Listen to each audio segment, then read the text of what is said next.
starting at, what time is it? 4:49.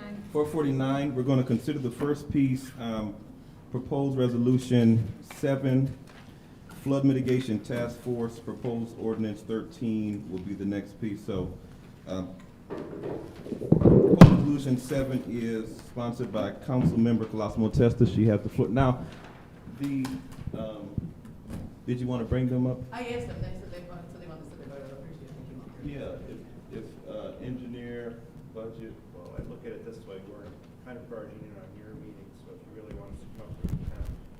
Yes. We weren't invited. You're our Yes. guest. Come on. Yes, you all can come up to the center. And it'd be easier too, because the public needs to be able to hear you. Mr. Glenn, that goes for you too. That goes for me too? It does. I really like sitting in the I back know. of the room. I know. You're in the hot seat. Drinking that Pepsi again, too. He had a Coke and he didn't, you were gonna be here, so he got a Pepsi.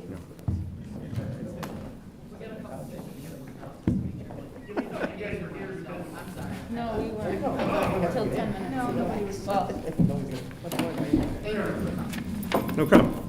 And then you've seen this. Yeah, it's fine. I'm not saying it's bad, I'm just saying we weren't invited. Okay. So basically, when I was a council person in North Utica, flooding was a serious issue. Obviously, the city engineers know that flooding is is definitely a huge issue throughout the entire city. So when I was doing some research, I found that some communities have established flood mitigation task force. And what that is basically a centralized way to meet, talk about the issues, kind of give everybody an up-to-date idea what's going on, meeting frequently, see if there's different patterns that have changed in regards to flooding. So back in 2019, before I left the council, we had passed this flood mitigation task force, and nothing was done with it. So when I got back on, I decided this was one of the priorities that I wanted to do, coming back to the council in the legislative aspect. I do think that that this legislation is going to be helpful. I don't see how discussing issues and, seeing what other municipalities are doing and meeting with the county on a regular basis, such in DPW and parks and fire and police and county and the assessor and the water authority and the engineering department, so on and so forth, that could, come together. And Stephanie, I know Stephanie and Mike, you guys always been to any meeting association that we had in regards to flooding. You've, been really attentive to the needs of those that are affected by the flooding. So I want to thank you for that, and I appreciate you guys I being just here. do want to mention that the flood maps are handled by Danny Koza. By Danny Koza, yeah, and you want to know what, the flood maps were kind of hard to get a hold of. I just kind of referenced it in the legislation to know that we do have them if we need And them. they've been updated. Yeah, and I think that was like 2013.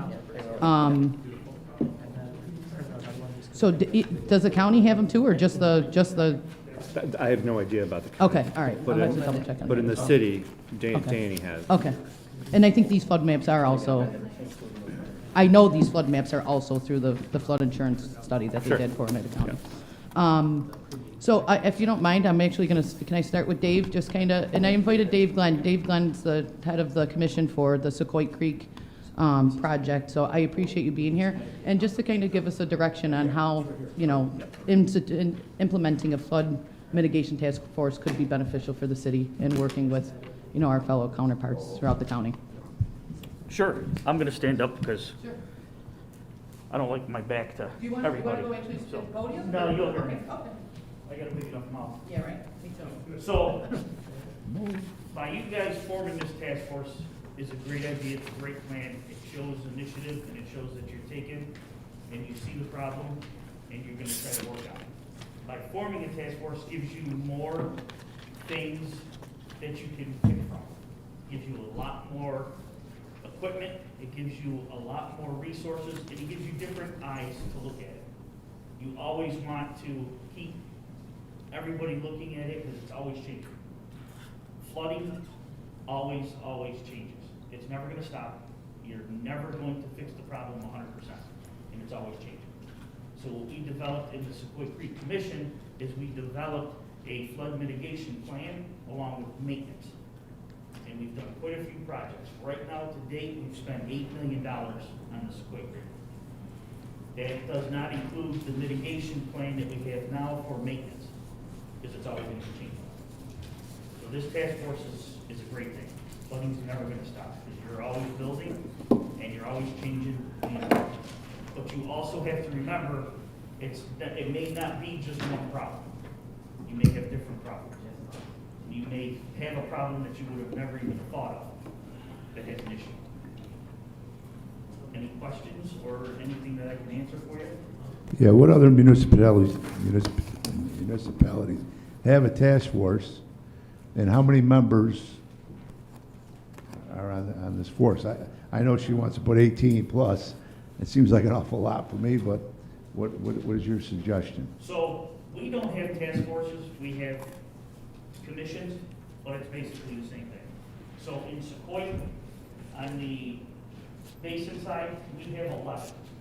And now we are forming one for Oriskany. We are in the process of doing that.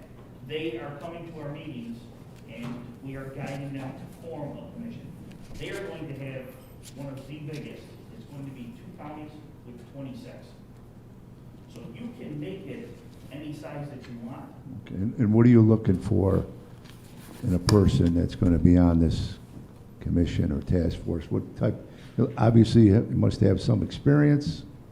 So is there many people out there that we could draw from? Unfortunately, the municipalities that we have, you may not get somebody that has experience. Because what they do is, like a village, you take them for an example, they have elections, so you get a trustee that's elected to that position. Well, now all of a sudden, okay, well, you are going to be the delegate for the Sequoia Commission. So now we have to bring them up to speed as much as we can. All right. You may not get somebody with experience. That's when the commission comes into effect, when you reach out to engineers. You reach out to DEC, you reach out to DOT, you reach out to the county, the state.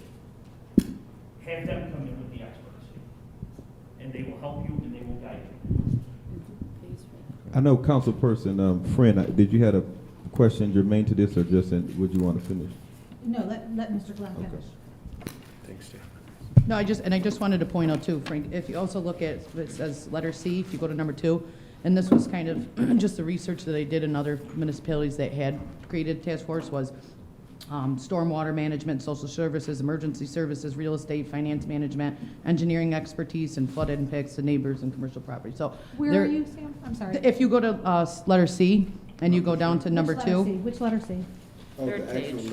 the actual letter C, I'm sorry. Membership of, okay, thank you. And you go to number 2. Yeah. So that's how I kind of figured how you would base those appointments. The ones that I really wanted to have were the engineering department. Obviously, they have the most knowledge in flooding mitigation. Then there was the Mohawk Valley Water Authority, because they deal with a lot of the drains inside the city. Assessor's office deal with real estate, property tax. Somebody, a representative from Oneida County, the Utica Police Department, Fire Department, and then DPW and Parks. Because at the end of the day, everybody does respond when there is an emergency, and getting them involved in that process, I think, will help. Those are all very good. You do want them on there, at least the representative. So now, you said that you had the Sequoia Creek Commission going to Oriskany to help them.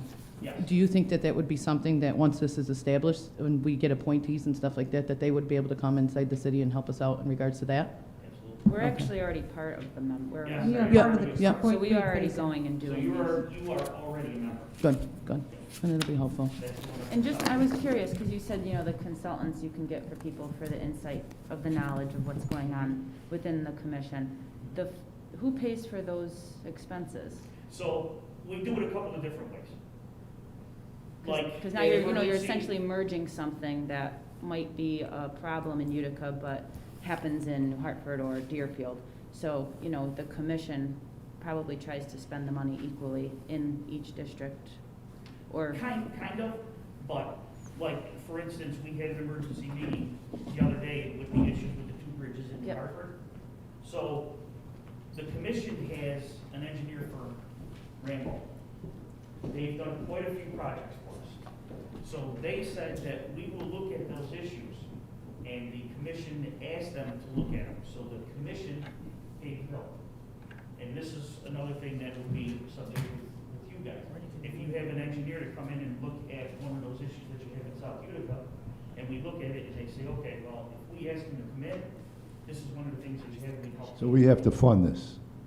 No. They can. It depends. Depends what you need the money for. Like, that's what the commission actually does. So They charge the all- task force actually comes all together and make towns, recommendations. so- Like, the county has money for these types of commissions Yeah. that they would give to fund that. Good There's, question. I talked to the state representatives, because when you create a task force, it's basically establishing something, you know what I mean? Like, where you, like, for the, But you have to with assume that anything. all of the members will want to contribute to the Yeah. commission. Yes, so Essentially. what we. well, have I would hope that currently- nobody would take an appointment if they weren't gonna be active in the commission, Well, you know what I we've mean? had- we've had our issues. So what they do is when they're formed is, there was a formula that they used years ago when it was first formed in 2003. And it was based on how much section was in your municipality, so that was what you contributed. So that's what we used for our budget. And for an example was, Oriskany, they're gonna start off with 25,000, that's gonna be their budget. So what they're gonna do is they're gonna take a look and see how much water flow goes through that municipality, and that's how they're gonna determine how much you're gonna be charged. But also what you do with this commission is, so like if we end up doing a project in South Utica, the commission has grant writers through the county. So they're gonna come in and. This commission will have grant writers through the council. You can have access to them No. if you appoint them, Yeah. same He's as- describing his commission. Right. I'm describing the Sequoia Creek Commission, to give you an example. Got it. So, if there was a project that had to be done in South Utica, because you guys do have a section on Sequoia Creek in South Utica, so you're already part of the commission out there. So if there was a project that had to be done, and we had to have an engineer come in, we had to look at it, possibly maybe looking at it at grant writers, Oneida County has grant writers, right in planning. So that's automatically used as part of the commission. I believe one of You the, already have that. one of the grant writers actually used to be in the economic development department inside the city. Yes, I think I so. can't remember her name. Kristen Campbell. Kristen Campbell. No, there was another one. No, Jessica? she retired, No. Regina Venatozzi. No, it wasn't Regina Was she Benzosi. working? I can't remember her name. She was part of the United County Herkimer Task Force, her, study. The only other one I can think of is Dana. Dana, Christina. Yeah.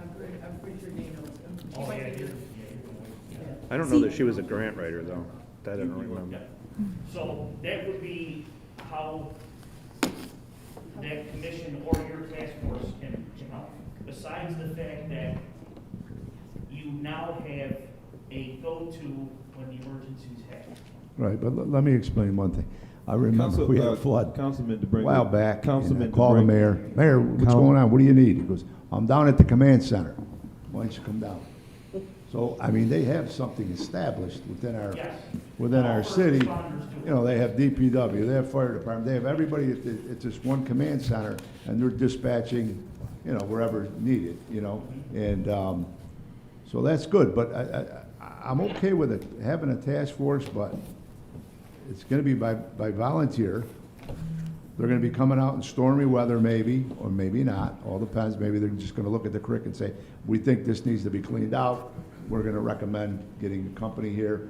If we have to go now we have to go to the city, see if they'll fund it, and get a contractor to do that. But I think Can I- our engineering people, they do that now. I mean, we're Right. trying a maintenance program now that we're trying to, you know, keep these creeks cleaned and in the spring and in the fall. So, I don't know. I've been waiting I'm for torn that. between this, you know, I like the idea of having it. You need the extra set of eyes and ears out there, and maybe to help recommendation, because they only can do so much and be in a certain location at a certain time, so. but Before you how to put it respond- together, it's, Glenn, Before you, wait, before All you, volunteers. yeah. is my mic not up? Okay, thank you. Councilperson Fred. Thank you. One of the important things for everybody to understand, I think some people here already do, about the Sequoia Commission is it is the Sequoia Creek Basin Intermunicipal Commission. It ties together 11 municipalities through which the 26-mile Sequoia Creek runs in order to help them cooperate in order to respond to the flooding of the Sequoia, because each one of them can't do it alone. So I don't think that there's much of I don't think there's enough of an analogy between the Sequoia Creek Basin Intermunicipal Commission and a City of Utica task force. What we need is more intermunicipal cooperation.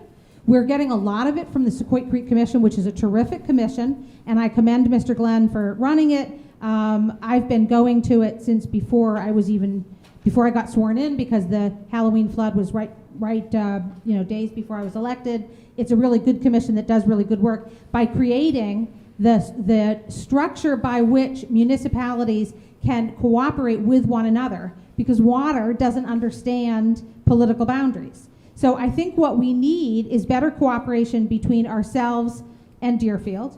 We're working on really good, the administration is working hard on good cooperation between ourselves and New Hartford.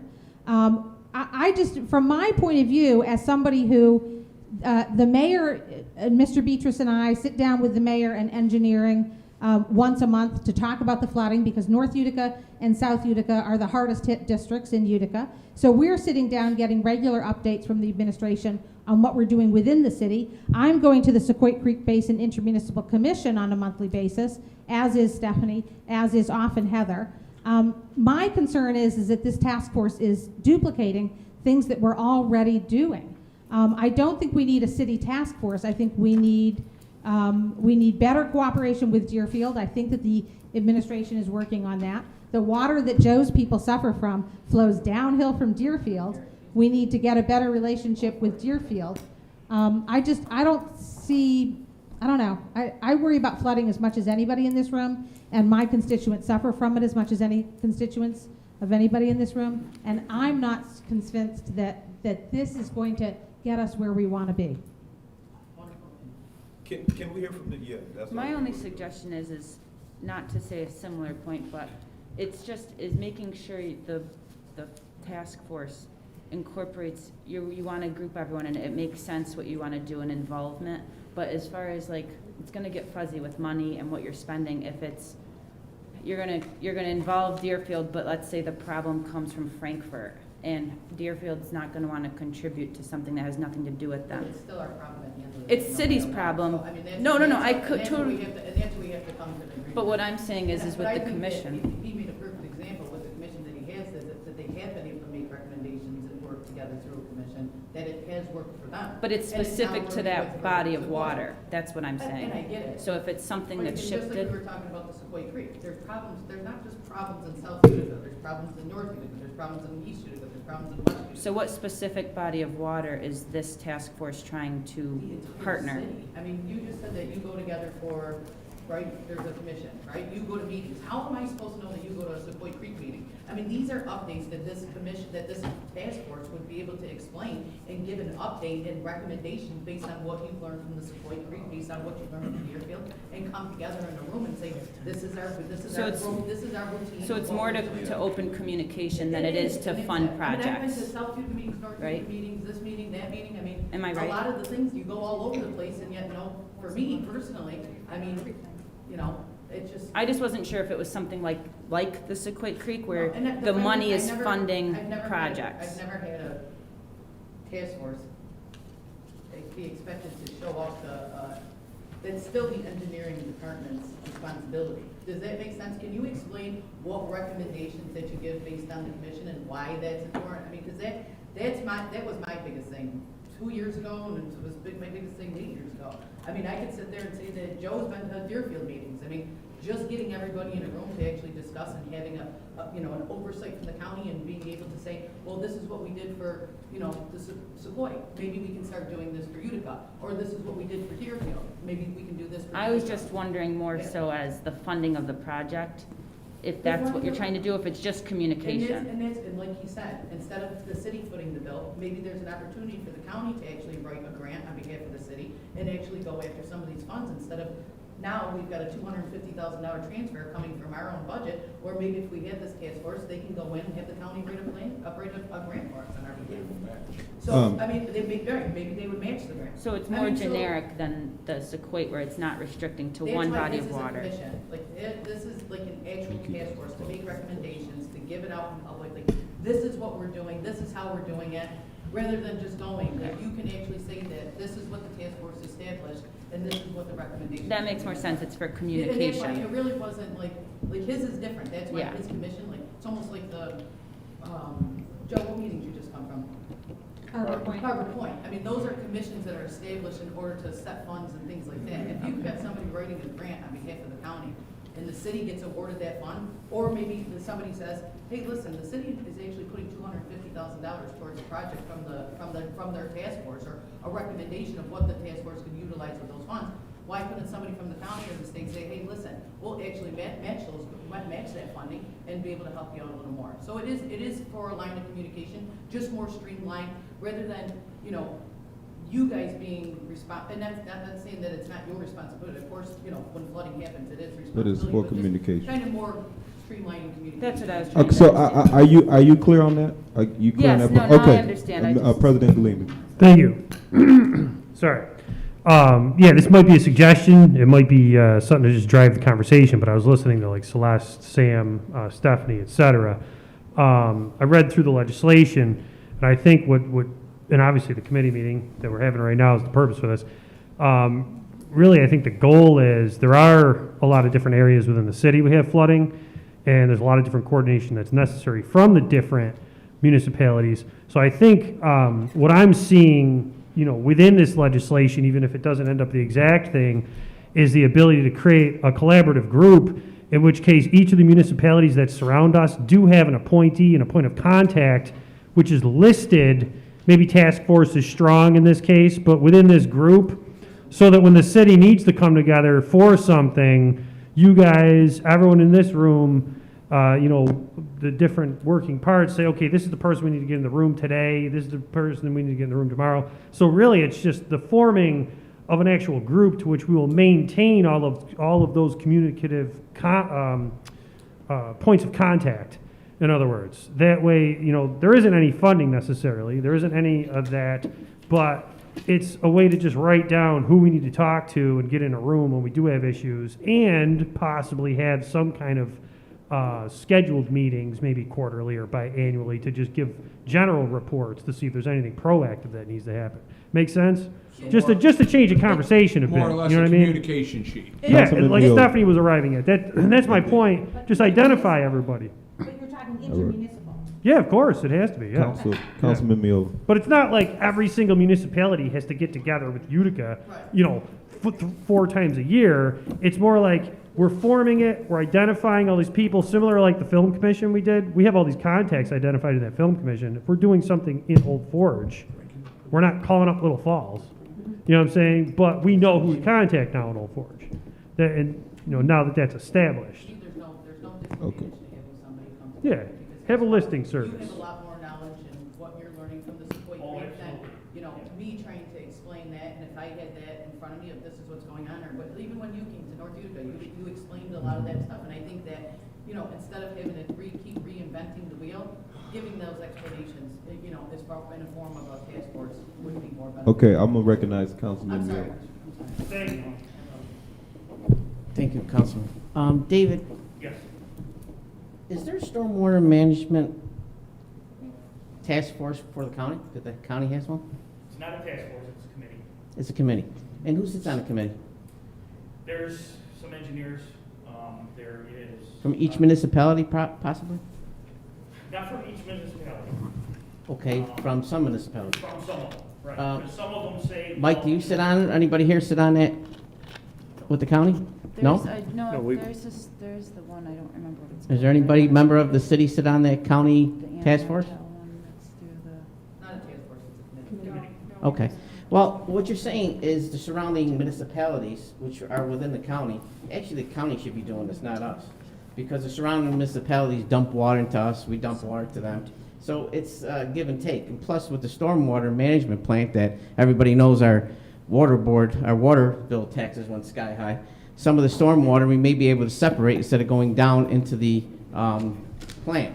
So I do believe that this legislation should be at the county level, where the county can, separate stormwater into sewage, and of course, hopefully, we'll pay less money for the sewer plant. I'm hoping in the future, but I'm hearing that's going to be double again of the cost. So get our constituents ready for that one. We only paid half of that in our first little bill for water bill, but the second half is coming down the pike, so that'll be coming down. But I do believe the water's coming from different municipalities into the city because we're the low guy in the totem pole. So with that said, is it possible that the county can start something like this and have one of our engineers sit on there and from different municipalities sit on there? Because then you're getting at least our input, trying to separate the water and the sewage, stormwater and sewage. So it's cost effective to the county too after that. But having just the city do it, I think it's just it's like putting a nail on trying to build a house and you only have one nail. So. The one thing I'd like to comment, though, is like Deerfield doesn't have an engineer, they'd have to hire it out. You know, we have an engineering department, not every community does, because they're a lot smaller than we are. Either an engineer or some type of representative, maybe the mayor or an attorney, anybody in there that could sit on that board who can have an input for the, like the people, we're having trouble here, we're having trouble there. At least they got some type of documentation where they're having flood problems in different areas. Maybe because you're looking at the whole picture instead of just little pieces. I mean, the plan's okay, but I think it should be at the county level. Can you briefly respond to that? Yes, I'll reach out to the county and ask them. I do believe that they were looking at something after the Halloween flood. So they're interested in doing something like this. I will go ahead and ask them how they're making out. That was 2 years ago. Councilman Going back to Peters. what he stated morning there, that yes, not every municipality can afford an engineer, but with the key word intermunicipal commission, the commission can find you an engineer. Mhm. So we have 3 engineers that we use for the Sequoia that we have used. Some say, okay, well, if there's a project in New York Mills, we don't have an engineer, okay, Whitesboro's engineer help you out. Or we have Randall, they'll help you out. So that's, and the equipment too, goes back onto the equipment. There's a lot of people can't At a afford cost. those pieces of equipment. Like the shared services. DPW guys, you know what I'm talking about, a long stick. Okay. There's nobody here that can own a long stick except for the DOT because it's a piece of equipment that's over $1.5 million. It's a big tractor that has a big arm with a big bucket that goes in and breaks up the ice. DOT has 3 of them. And whenever we have an issue that we think we're going to have, this is one of the things that the commission can help out with, is we notify DOT, and they already do it now because we've done it so many times. They park them in certain areas of the state. So that's another benefit. Councilman Peters. Yeah, so, couple things. So, I really don't think all the communication that we could have is only gonna be helpful. So if we got with the county and the city and had our people, everybody get on it a little bit and work together, I mean, this is not gonna cost the city any money, correct?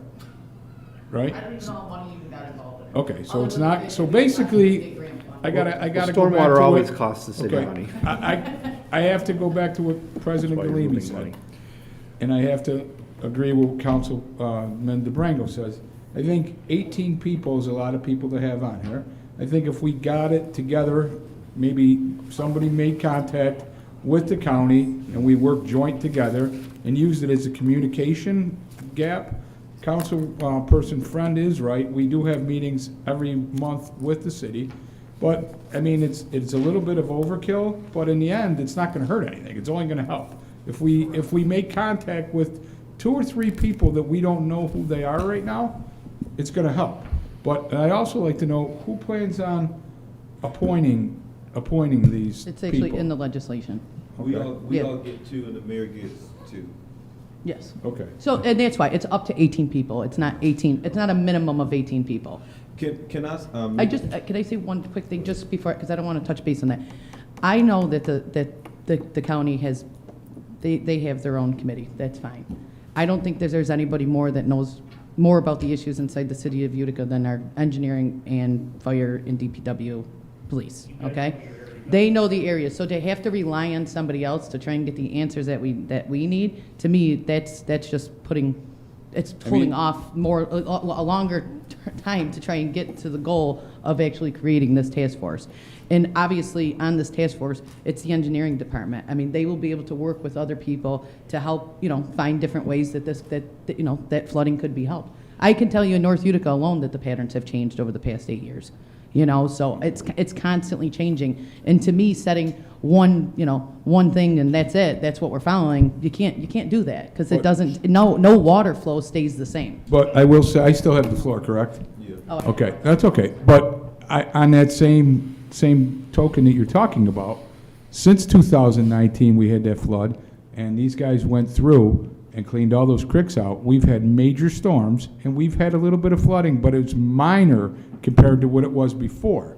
And no, I know, I'm just saying, but the last 2 years I was, and I went out, and people's backyards got flooded, but their houses didn't get washed away in certain spots.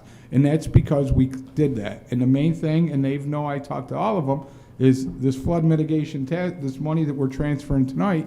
Part of that is we're hoping where the county says when we have this money and we come up with a plan, they will match us. Okay, so that was part of our reasoning doing that.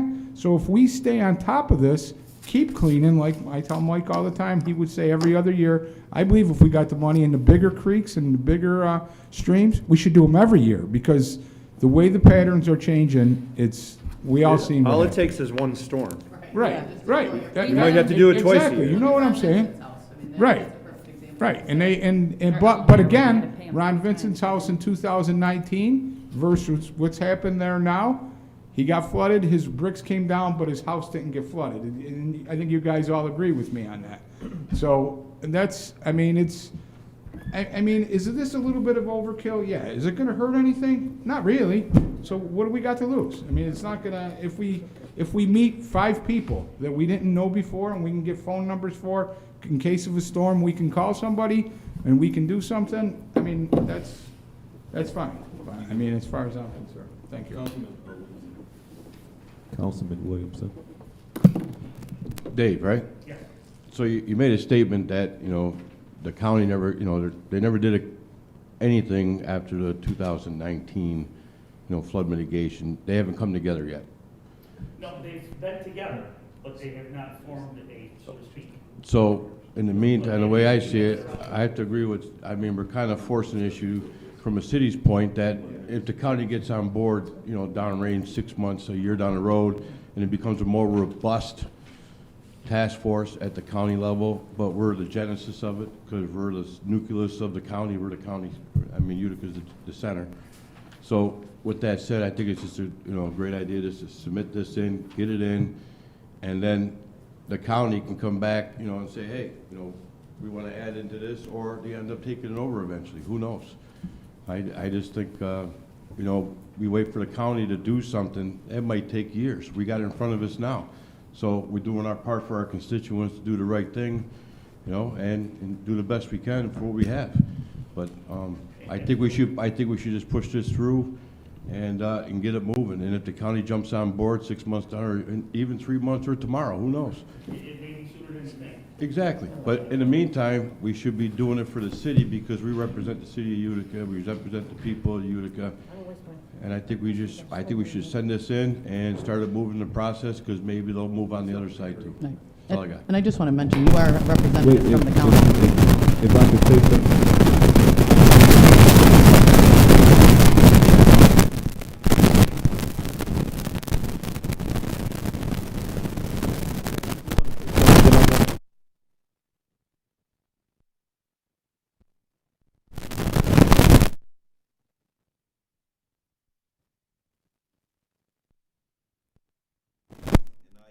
That can add some value. I would like to see it coordinated first, and then like we approve it or adopt it after it's already kind of moving, similar to what some committees have done.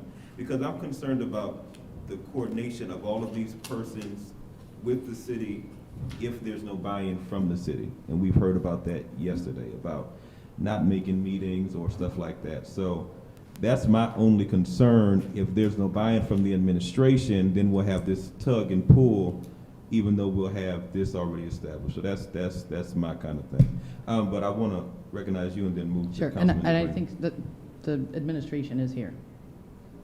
I mean, they are from the administration. I mean. So, I mean, that would- to me right there is a step in, that already tells you that they've already had a vested interest in that. And the, But if they're once an you invest- establish. but I don't know that they said that, though. Did you all say there isn't, you all have an interest in seeing this task force develop? I don't think that we have gotten direction from the mayor. We tripped over this meeting tonight, none of us knew it was available. I ran into a councilperson friend and she mentioned there was engineering coming. The mayor was not aware of it. I don't know why, but that doesn't matter. I think we can go back and mention it to him, and to Councilman Beatrice's point, we've been meeting since Halloween. I mean, we've been meeting internally, we've been meeting with New Hartford since Halloween. And Riverside Mall. And Riverside Mall, we have Did you know monthly that? calls with Riverside Mall. Did you know that? Dalton? I just want to go back, and I think that this is the point, that there needs to be more communication. Because I don't know if you know that they've met, did you know that they had meetings with just them? I mean, why wouldn't you be in attendance? You're a council person at large, you're a representative, and I get that. But that's all I'm saying, is that's my point, is this actually streamlines it. And I just want to put, Delvin. we talk about what the flood mitigation task force says, flood mitigation and preparedness strategies, floodplain variance and flood buyout policies, structure and use of adopted drainage and utility charge, stormwater management, operation and maintenance costs, capital costs, what effects does it have on the city budget, methods and means to provide public education and outreach to new residents, visitors, to raise awareness of flash flooding, as well as action and strategies for the public to remain safe. So if you look just at the recommendations of what this committee actually establishes, it's right there. So I think that that's something that, Okay. is the most important part to that extra legislation. Councilman DeBringo. Yeah, I think Councilman Miola said it right. What I think we should start out with, I mean, we can call it a task force, whatever you want to do. Maybe get 3 or 4 people that we could maybe appoint, and start out with that commission with the engineers that everybody's involved with. Let them see what this is all about. Let them go in there, get the facts, make some friends, like you said, get some phone numbers, get some contact. Maybe we could borrow equipment in the long run. If we're working on a project, then obviously we'll share services with whoever it may be if they need some of our equipment. And I think that would be a start. And once we establish that communication and they know who we are, and we have a few members that are attending these meetings, and then maybe we could build off of that. But that's my opinion. That's all. I want to move this discussion. Celeste was first and then you. 30 seconds. Yeah, I guess it's still not clear to me, given all the work that so many people are already doing, the engineering department, the Sequoia Creek Basin Commission, trying to develop a better relationship with Deerfield, already working up a really good relationship with New Hartford. It's just not clear to me how this would improve the lives of the people in South Utica. I mean, I think everybody is literally doing as much as we can. You know what, Ms. Colosimo-Testa, you can either listen to me respectfully. You're talking to your constituents. I didn't know you were talking directly to me. But if you want to. I'm talking to all of us. No. I just wasn't sure who you're talking to. But go ahead. I'm talking to all of us. I'm gonna request that you both address the chair of the meeting, which is Delvin Moody. Good point. Thank you. Thank you.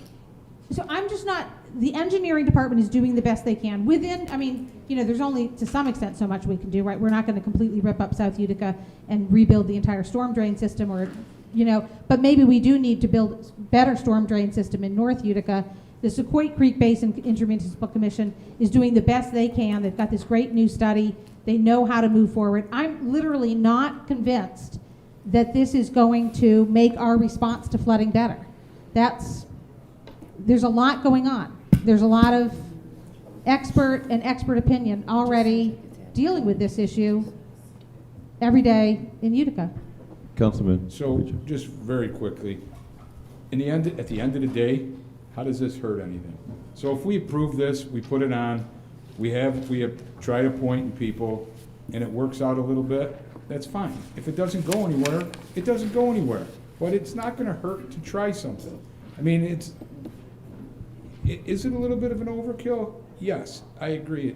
But on what Council DeBrango's point, if we're gonna wait till this whole thing is started, you're never gonna get it started. So let's approve it, see if we can get it started. Maybe we'll hit a home run, and maybe it'll fall out, maybe we won't do anything with it. So what is it that we have to lose? To the sponsor, do you intend to vote on it tonight? I will, Okay, I'll be bringing all it right. out for a vote, yes. All right, next thing is, The only comment I have about it being in the engineering department is that we are pretty short-staffed, and to add something, to add an additional communication to something that's already More happening. time on your schedule. We're already meeting with New Hartford, we're already meeting with the Sequoia Creek meeting, we're already meeting with council members to discuss what's going on in their districts. It just, I want to be mindful that our department is short-staffed, we are asked of a lot of things. And streamline some of those communications. I hope so, but it's also just reiterate, like what you're saying to an extent, if it's, Right. those, Okay. everyone that's offered is what we're already having communications and available access to. okay, thank you. I just got one quick statement, and then I'm done. Okay? If you guys decide to move forward on this, which I hope you do, you pick out a couple of individuals to represent you. I know I'm gonna get in trouble for this, but, with my wife, but at another meeting, I'll sit down with you, because this flooding is something that I can't tell you in 15, 20 minutes. Thank you. Okay? I've been dealing with it since 2003, and I've learned a lot. So, you guys designate them, have them contact me, I'm sure everybody We will. will want to get in touch with me, and we'll sit down and make sure you have a half hour to 45 minutes, and I'll give you like the real quick version. But Okay. it's something that you definitely will not get hurt by. All right, thank you.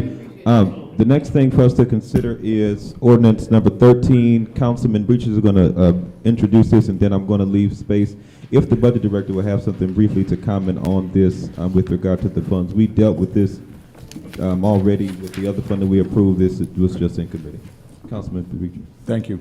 So this fund right here was created, I believe we started talking about it in December when we came up, we were notified that we had a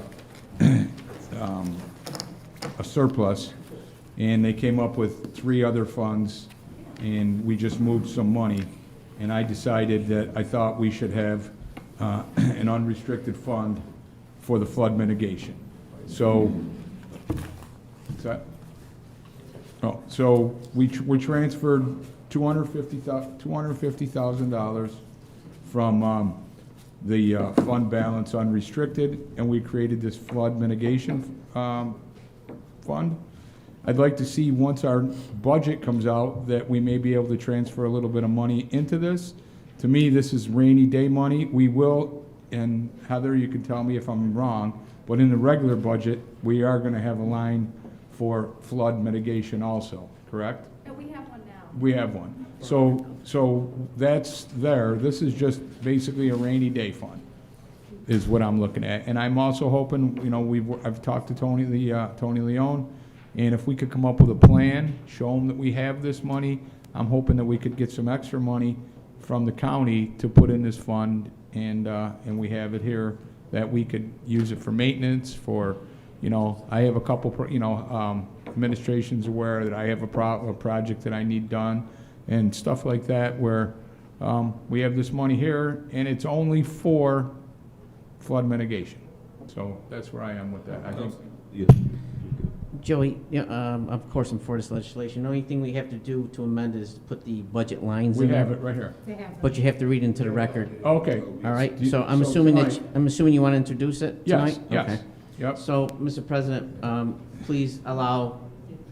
would you please allow The clerk's Joe- gonna read this, right? Yeah, the clerk can read it, and you can introduce it into the record. Is that all right? Yeah. With the yes. amendment. Okay. All right, so we have to amend it Okay. with the budget lines in it. So you guys will, Thank you. you'll pull it from committee. Yeah, Okay. Yep. thank you, Joe. All right. So that's, we all talked about this. Sam and Katie weren't here when we talked about it, but I don't believe it's a problem with anybody. So, okay. Gotta be a wise guy, huh? All right, so we're good to go. We're all good there, right? I just think it's just a coincidence that both those pieces of legislation are in committee at the same time. They coincide with each other and they're supposed to each other. Anything you want to add, or, okay, all right, now, we had in committee, let me find it, hot topic, what was the legislation we said we couldn't talk about again? Oh, the fire department. What number was that? Councilman Moody, may I have the floor when, Yeah. whenever you get a minute? Oh, ordinance 10, and I'll give it to you. Sure, so It's in the- I think after last night's discussion, which I thought was an absolutely wonderful discussion, thought we got a lot out of it. I think that after truly thinking about it and knowing that Chief Ingersoll was involved in the process starting for the Safer Grant today, that we make an amendment to the actual legislation and come to the consensus of 8 firefighters, pending approval of the Safer Grant.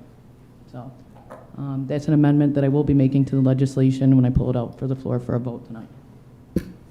Councilman Mills. At this time, there is discussions, according to the Safer Grant, but setting a number is just arbitrary and capricious at this time.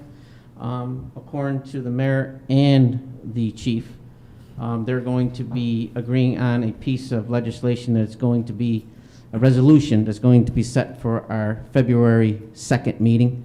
I asked the mayor and the colleagues who discussed the Safer Grant with a state official today, and they're going to bring the legislation with the resolution to the table. They're writing it up now, and Mrs. Berlini is on it. She is writing up the grant, and we just wait till our next council meeting, so we'll have the proper numbers that are agreed upon by both the chief, the mayor, and administration, and of course, finances. So, thank you. Councilman DeBrango. Yeah, what's the deadline for the February 4th. Safer Grant? Safer Grant, February 5th? February 4th. 4th? Yep. But we're And gonna. we're going to wait till the 2nd? Well, the mayor says he's got the time. The Safer Grant's already preliminary. All we have to do is vote on the number for February 2nd. If you. Yeah, go ahead. Could I? Yeah, after, Thank go you. ahead. I just think it's not going to be enough time for us to decide whether they may come with a number of 2, they may come with a number of 12. We don't know what number they're going to come with, right? So if this council agrees 8 is the number, if she's going to propose 8, I think we should vote on it. The chief did say that he was down 6 for permanent disability, 5, and then one's very, very close to getting permanent disability. And from what I understand, there may be a couple more that are just they're not on permanent disability, but they are disabled temporarily. So there are 8 members of the department that are down and out right now. So But the legislation, I think we should vote on it, and it's all pending at the Safer Grant. It's going to be paid for by the federal government the first 3 years, 100%. Come the 4th year, we'll have to pick up those costs. And maybe at that time, the council could decide if they need the firemen or if they don't need the firemen. But right now, the chief explained, they did a couple thousand more calls than last year, and it's only going to go up. Everybody's talks about how downtown's going to be very busy, with the hospital coming. We're still going to have the Nexus Center. We're going to have a lot of people coming in the city, and the call volume still is going to go up. I strongly believe that it's going to go up. I think getting three free years of additional firefighters, no matter what the count is, if it's 12, and maybe 12, but I think we should at least vote on it tonight. That's my opinion. Councilman Mill asked to briefly respond, then Councilman Beatrice. thank you, Mr. Chairman. The resolution that we're going to make is not going to help us with the grant. Just changing legislation on that, the complement is not going to help us on the grant. What's going to help us is the resolution that the mayor's going to bring down, which is compliance with the Safer Grant. Okay? By just putting a piece of legislation to change the committee structure is not going to help us with the request. The request comes from the resolution, which is there's a form, a preliminary draft that comes with the grant that we have to vote on. That's what he's coming down with. So if you want to pass legislation that is contingent to the grant, we're not going to go anywhere with it, because what we still have to do, Frank, February 2nd, is to pass that resolution. The mayor's So, resolution is contingent, it's the same thing. It literally says it's No, you have the floor. contingent on the may I approval of finish the grant. before I'm really You have the interrupted? floor. Again, Mrs. Colosimo tested did not do her homework on the situation. The He has the floor. resolution, He has the floor. He has the floor. He has the floor. You do your homework. the resolution has to be worded, Frank, to, in compliance with the SAFER grant.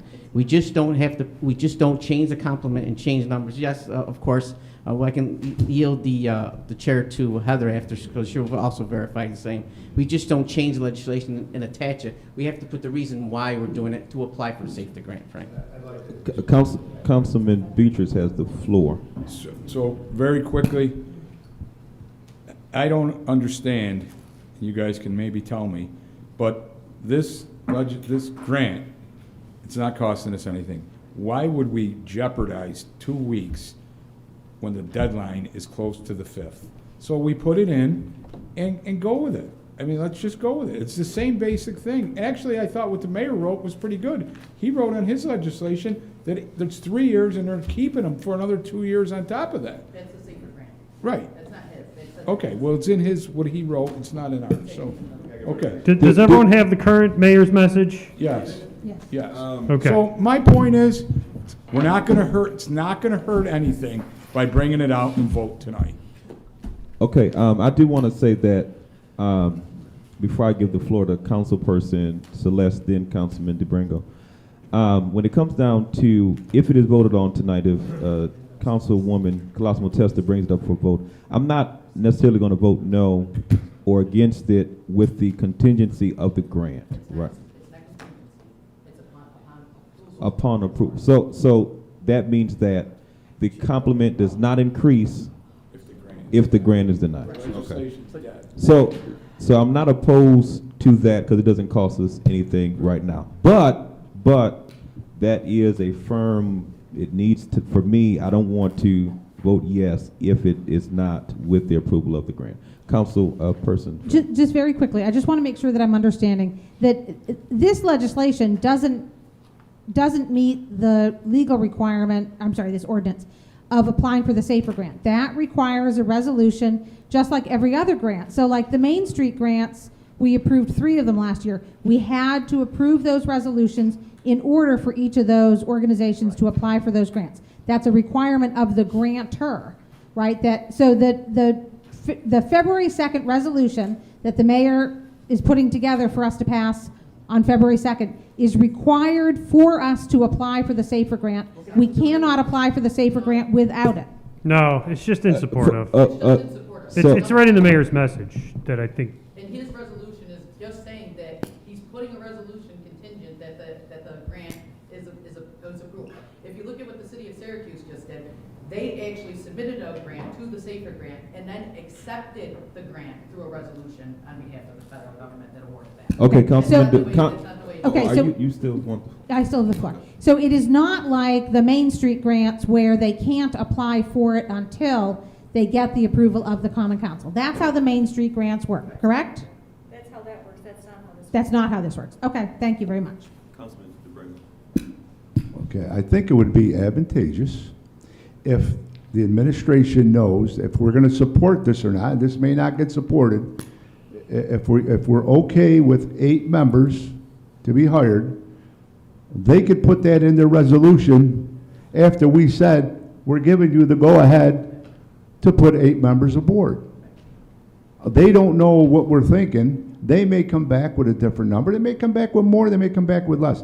But at least if we pass it, we don't know if it's going to pass, pending the application gets submitted and accepted, then the day that it gets approved, we have to start hiring 8 firefighters. And from that point forward, once they get on the payroll, we pay them all the way up to 5 years, with the first 3 years at no cost to the taxpayer whatsoever. So at least we could let the administration know that the council is in support of 8 members or whatever we vote on tonight, but right now she has a proposal for 8 members. So that's all I'm trying to do, is giving them a heads up that we're okay with this if we approve it. It may not pass, we'll find out. Before I let the budget director go, so the ordinance right now is 12, this might be a question to Garamone. Ordinance right now is 12. We have to amend two things, right? Bring it to 8, and with the, based upon the approval. Are we going to consider both of those motions together, or are we They've gotta going to be make separate them two amendments. separate amendments? Yes, They'd they have to gotta be be a separate. motion to amend. Okay, so it's two separate. And actually, as much as I had a problem with the actual committee system, this makes it a lot easier for ordinances to be passed, because we would have to reintroduce it at its first meeting, which would need unanimous support. So the way you guys did it kind of helped me out a little bit. You're welcome. Just thought I would give you that compliment. All right, Budget Director. I Is just that a wanna pun? mention, because Compliment? things were It's a said that- pun, it's not a full-fledged, compliment, but we'll take whatever we can get. A couple things were said that maybe you haven't been brought up to date. So, number one, we don't need anything from the council to apply for the grant. We do need something. It is recommended that if you're going to be changing a complement number, that you do get a resolution from the council. It shows, it puts on notice the feds, FEMA, who are going to the grant, that we're all working together. So that's what we know about why we would be coming to you looking for the number. Number two, the number. You don't just pick out a number, because you have to be able to defend the number in the 4,000 words that we're going to write as to why 8, why 10, why 12, why 20. That should be easy. 207. No, it has nothing to do with that. That's not, if you, To put the South Utica Firehouse back to pump service Okay. to help with EMS services for the I know, but you have to, right, So but, wait, so so- can I just finish? No, Yeah, you have to. Yeah, let me just That finish. doesn't make I'm not here to say 8, 10, 12. I really, it doesn't matter to me. All I'm telling you is that we now take that number and write around that number, instead of writing and putting the number in. They did tell us today on the phone call, Mrs. Berlini, that they suggest no less than 8. And usually the maximum is around 60. So we are taking a look at the manning of the last shift. We're taking a look at some call numbers. Call numbers play a very important part of this. We know that our numbers are up here, census numbers are up. And so Scott and Jim Noon, the chief and deputy chief, are going to be working with the grant writer to develop that. So I think that's why the mayor wanted to come to you on February 2nd. February 2nd, the date is not a mysterious date. We will not be submitting until February 3rd. It's all through a portal.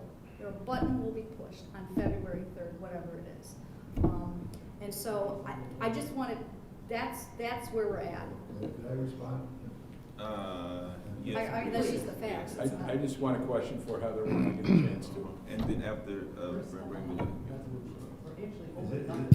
Is it, why is it February 2nd? Is it going to take that much time to get the resolution together? No, Could it be that's done the in next meeting. 48 hours and It then can we be could have a done. special meeting I think prior to that to the give mayor more met time? with both chiefs today, and the chiefs explained how the program worked. I was on the phone with them for an hour with the grant writer, and she wanted to know from them, and they could not tell her at this point, what's your plan? I'm gonna be writing this narrative for you for what your need is. We all know we need, we all need people in every department. I of the know. city hall. But you have to be able to defend it in writing. And so it could be 8, it could be 10, it could be 12, it could be 16. I don't know the answer. I don't. So, I mean, it's up to you. You want to do it tonight? Do I it doubt tonight. it'd be 10, But 12. we may be back to you on February 2nd asking you to up that number. Okay, Councilman, thank you. Bill. Y'all done, Frankie? Well, Councilman Moody, when he's all set. Thank you. as our budget director said, we can't move anyways because he submitted it at February 3rd anyways. You can submit So- it tomorrow if you need it. Is she going to interrupt me one more time? February 3rd is What? right. It Yes, can be- Councilman it can be done Viola has tomorrow. the floor. Thank But, I you. mean, don't say that. Yes, You have to wait till that. No, thank you. the administration is going to submit it February 3rd, okay? Hopefully, if the council needs to do anything sooner, of course, we can all call for a special meeting to come down when the resolution is ready from the administration. But, once again, we don't want any conflict. We don't want any conflict with what is proposed tonight. We all want to be on the same page with the people who are applying for the grant. Why jeopardize anything, okay? It's just, am I going to be interrupted one more time? He was just- she was just- So if we could possibly work together with the administration, I guarantee we're going to get funding for it. And here's another possibility. We don't know what we could get. So that number may be more than 12 when the mayor comes down. That number may be more than 8, okay? It depends on what we can acquire for that SAFER grant. And I'll tell you what, Ms. Berlini is very, very good with the fire department. I guarantee you she's going to get everything that's out there for them.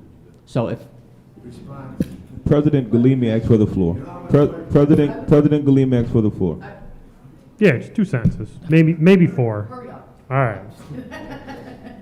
No, all I wanted Why don't we secure 8, and if it goes up to 12 or Wait. 16, we'll change it. All right, so. Very simple. So, Bring the legislation. hang on. President Galimi has the floor. Hold it, hang on a second. All right. This first sentence is rhetorical. The council has the power to change the complement, period, okay? So if the council tonight increases the complement to 8, regardless, especially since you want to make it contingent on the SAFER grant, if the mayor wants to come back down and say, hey, we applied for the grant for 12, then you can increase it to 12. If they apply for the grant and say, hey, you know, for some reason we really couldn't do 8, we had to do 4, and 4 is an important number here. I hope a lot of people understand how the staffing works. Increments of 4 is key for the fire department. But point is, exactly, Councilman DeBrango, there is absolutely nothing wrong with the council who has the power to change the complement, to do that now, and that would be even more supportive in addition to the resolution. That's all I wanted to state. And just make it clear that regardless of what happens, this body has to change the complement. So us doing it now strengthens that position. Absolutely. Thank you. Councilman Williams. So when Chief Ingersoll was giving us a brief yesterday, he said he had this paperwork over a month ago. So I think they should know exactly what they need and what they have and everything else, because I'm sure he already has this down. I think it's who's going to push it first, the Common Council or the mayor. So, can I speak? I know you're. All right. So I just think it's a no-brainer. We just do it, move it. All right. End of story. All right, any further discussion? Really none. Okay. Yes, I got one question just Yeah, for yeah. Heather, and it's not really on this topic, but I'm gonna call you out and just ask you. So, after our meeting last night, you talked today how you were with the mayor, you were with Mrs. Berlini, you were doing all this stuff, okay? Is there any talk about new dates to negotiate a contract for these guys? To me, I'm all for this, Yeah. but they need to get their contract done. I spoke to the mayor about what went on here last night. That there was a debate as to whether dates were scheduled or they weren't. He called Butch Ventura in front of me, and Butch said, yes, we had 2 dates, January 31st and February something, 3rd or 4th, and Ron Dunn had been away. He's the lawyer for the union, had been away, and we understand the date has been set. And I said, well, then send me something if it's been set. So there is, right now, and I want to I interrupt you. don't know the answer. Is there a date set for them now? I don't know the answer to that question. Okay. I asked for written confirmation so I could give it to you tonight, and I still don't have it. Okay. From who? From Butch Ventura, who's head of our negotiating team. I'll get you a date. I just want to make sure that they need to get done. You Council- know that as well as I do. It needs to be done. Councilman Burmester. Heather, I got a question for you. We talked briefly last night about, we have money set aside for the 1-year and a 2-year back contract, but going forward, do we have any idea and any money set aside for that? Not going forward, we don't. But we don't for any contract going forward. I mean, I take a guess, right? I take a guess where we have a tentative agreement with CSEA that was signed last week at 3% a year for 5 years. That tends to be the norm, but every contract's different. Several years ago, when we settled with police, all new recruits had paid 20%. Now, all the police pay 20% towards their health care. So instead of a straight 3%, they got a little bit more to offset some of that cost, because there would be savings in later years to the city. Every contract, every union is very unique and very different. There are no two alike. So to just say, let's go set aside 2% or 3%, we don't historically do. What needs to happen is something probably the entire council will settle. we really need to try to negotiate these points. Lock yourself in a Then row we don't and have get it these done. discussions, but sometimes they can't agree. Thank you. Any more? No, just clarification that both pieces of legislation. Both pieces of, right. I think by the rules of order, there's places that I bring them out, or should I? I'll talk to you. Yeah, we'll sort it. Yeah. All right. Yeah. All right, nothing else? Got 5 minutes? Adjourn, Then we'll be back in 5 5:54. minutes.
right, thank you. My name's, it's not Mr. Bonagio, Alan Walther. I'm a partner with the Bonagio Group. I think Heather just handed out, one, she sent you guys the financial statements. I just did a brief PowerPoint presentation that just summarizes the results of the audit. Put me on the clock. You're on. Give me the hook when my 20 minutes are up. So the first page here is our the summary for the committee. We issued unmodified opinions on your financial statements. That's the highest level of assurance we can give on your financial statements. That is the opinion that the bond rating agencies, the state controller, all the other users of financial statements look for. We did have one material weakness over the city's financial reporting that pertains to reconciling your capital project funds and the fund balances. That's been a comment for a couple of years. No audit findings in your uniform guidance findings, your uniform guidance reports, which is the report on your federal expenditures. And we'd like to thank the Controller's Office and all the other city staff for all their assistance in getting the audit done. We finished the audit mid-December. So thank you very much. Right on time. Right on time. Yep. Required communications, I won't hit on all these things in the interest of time. I think the most important thing this year is that there was one new accounting standard that the city was required to implement, which was GASB 84. GASB is the Governmental Accounting Standards Board. That is the rule-setting body that all governments follow. You implemented GASB 84. It changed your the way that you report fiduciary funds. Let's skip to the financial statement highlights. Okay. So the city prepares two sets of financial statements, which is what is required by GAAP. That's what the GASB requires. So there's citywide financial statements, which are full accrual accounting method financial statements, which basically what those financial statements are is all of the funds of the city combined together, plus your long-term assets minus your long-term debt, regardless of when you turn your assets into cash or consume them, and regardless of when you pay your liabilities out in cash. Whereas for at the fund level, you take a 1 year look at your finances, similar to the way that you do your budget, where you do an annual budget. The fund level financial statements are the same accounting method as the budget. So the highlights here on the next page, your statement of net position, which is your government-wide financial statements. Your total net position as of March 31st was $81.1 million. The highlights here, current assets, which are cash and receivables, were $46.9 million. Capital assets, which are the buildings, equipment, $204 million. Deferred outflows, which pertain to your pension and other post-employment benefits plans, were $51.6 million. You had current liabilities of $47.2 million, long-term liabilities of $168.6. Of those long-term liabilities, 69.2 was other post-employment benefits, and then you had $5.9 million of deferred inflows. Oh, very good. The next page, your statement of activities, your net position decreased during the year by $3 million. That was primarily the result of recording long-term other post-employment benefits, pensions, and depreciation costs. The next page is the balance sheet. Again, the balance sheet is modified accrual, so same method of accounting as your budget. What this shows is a total combined fund balance of deficit of $613,000. And the highlights here, your general fund has a fund balance of $11.1 million, of which $2.5 million is restricted. $8 million is unassigned. Your capital projects fund has a fund deficit of $18.9 million. That's what's causing the $600,000 total fund deficit. And the reason for that is because you have $20 million of bond anticipation notes, which you don't recognize as revenue until they're either redeemed or turned into permanent financing. So as those $20 million reverse, the capital projects deficit will be reversed as well. The permanent fund has a fund balance of $3.2 million, and the community development fund has a fund balance of $2.8 million. Next slide, with regard to your revenues, expenditures, and changes in fund balance, your total combined fund revenue was $88.4 million.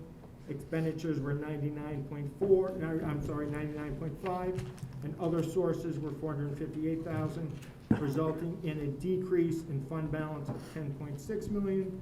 The general fund revenue was $72.6 million, and fund balance increased by $2.6 million. Your capital projects spent $18.7 million, and your fund balance decreased by $14.7 million. Again, Excellent job, Heather. Very good. the bands. The next slide is your results versus the budget for the general funds. Your revenue budget was $72.3 million. Budgeted, your actual revenue was $72.6 million. That was amazing. So you had a favorable $336,000 favorable revenue variance. Your expenditures budget was $69.3 million. Your actual expenditures were $65.4 million. So you had a net favorable expenditure variance of $3.8 million. Your overall favorable budgetary variance was $2.6 million. We need to spend more money, don't we? No, Heather knows how to estimate. That's the whole thing. She's got the numbers. Very nice. Jason?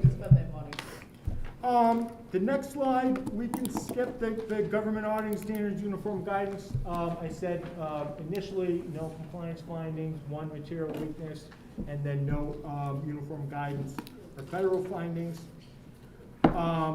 We also audit your New York State Department of Transportation expenditures. We issued an unmodified opinion there with no findings, so that was totally fine. And then the last slide that I had, it was the management letter. We had just a couple of management letter comments regarding closing entries needed to be posted to the sewer fund, and then some of the beginning fund balances did not reconcile back to the April 1st, 2000 numbers, just making sure that we, that the controller's office reconciles the beginning of the year balances back to the audited financial statements.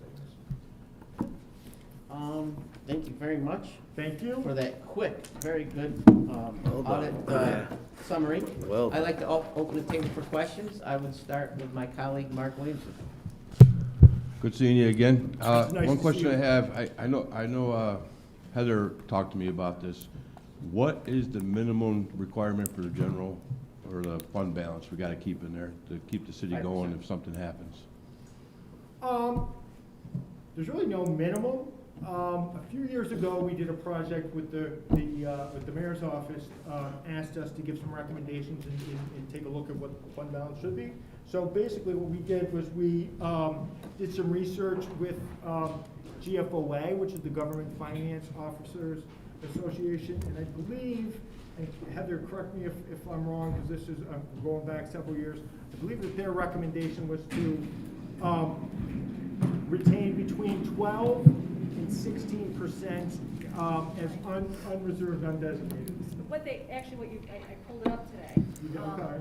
So the GFOA recommended that you have 2 months of your budget as a minimum set aside for an unrestricted fund balance, okay? So the good news is our general fund is 72 million, which is easily divisible by 12. It's 6. 6 times 2 months is 12 million. So that's what they recommend. There's other bodies out there that recommend 20%, 15%. There is no one place. Up until about, I don't know, about 10 years ago, the state controller used to recommend reasonable, but 20%. He has since pulled that back because 20% for one municipality may not be what it should be for another one. And so when he did the project, I don't know, some time ago. And I can share that with you, a letter that he shared with us with the different ratios that you could use. We've just always adopted the 2 months worth. So so basically saying, I mean, that fund balance is not to be touched until we get another percent in there to keep it. So we got the minimum requirement of 2 months. So when people see the fund balance of 11 million, it's just not there to spend. We got to keep it in reserve. It's actually cash flow. So up until 3 years ago, you had been for the past decade before that issuing short-term borrowings just to pay bills because you didn't have cash flow. Which costs us interest rates and Yes, so on and so forth. yeah. So the comptroller's office worked pretty closely with the mayor, and they came up with budgeting practices before me that made that not happen anymore. And so you want to have that strong fund balance. Well, that's what I'm saying. So people say, well, you got a fund balance of 11 million. Why don't we use some of that money? I said, well, it doesn't work that way. You got to keep funding. So, I mean, for the constituents, and it's on video and you're talking, they need to understand that we have 11 million, but we need to get to that one more for that magic number. And then anything above that, if we keep on doing the way we've been going, then we'll have, money that we can spend instead of keeping it for a rainy day if something happens. Technically, we have a local law as well. Yeah. That has to have a minimum amount of money that's taken in. So. Which I is mean, down to 3% now. My first year, Councilman, we borrowed 10 million to just make payroll and budget, expenses. So we went down from there to 6, to 4, to 2.5, to 1, to nothing. And That's all I have. The Bank of Utica. Well, picked up the tab, you all set, Councilman Williamson? All right, Celeste, you have the floor. Thank you. And that ties into the interest rates that we're able to get, right, Mr. Morehouse? When you go out to haggle with lenders, you're in a good position to get really competitive rates because we have that $11 million sitting there, correct? yes, we get multiple bidders now on bonds rather Right. than Having to- nobody wanting it. Yeah. Right, great, thank Yeah. you. You get 7 or 8 bidders, it's great. So I have the other side of the coin question. So, because I liked that question about how much fund balance we ought to have in relation to our budget. How does that work in terms of our overall debt load? Like, what's the sweet spot for how much we should be in debt at any given time, given the size of our budget? Is there a similar, like, I know that Controller DiNapoli says, you just explained all that, Heather. Is there a similar kind of consensus around how much debt is the right amount of debt for a city our size to carry? Yeah, good question. Heather, you have any input? I don't believe that there is. Do you, Alan? Yeah, 0 is right. No, but zero wouldn't Pay be cash right. for I've everyone. never seen a No, guy say, 0 I'll would, give you a yeah. great But example. zero wouldn't be right, would it? No. Our county does, So, and that's part of the struggle. right? They don't have a We city. could Yeah, have they a don't- city, we could have a city next door to us that is exactly the same size, exactly the same city. One has a lot of debt and another one doesn't. Well, why is that? Well, the one with all the debt decided to go out and fix their roads, and they decided to have a new DPW truck, and they decided to do all those things. The one with no debt decided not to do that, and their roads are a mess. Mhm. So it's very hard to compare two municipalities because they're doing different things. Right, So I think that's part of the reason why there really isn't a lot of official guidance out there. right. So, can I ask, are you comfortable with our debt load as our auditor? Yeah, I don't think, certainly I don't think it's excessive. Okay. All governments borrow for long-term, it's similar to these buildings are like your home. Right. Right, it'd be nice if you could pay cash for your house, but most people can't, but you wanna have a house, so you Right. borrow.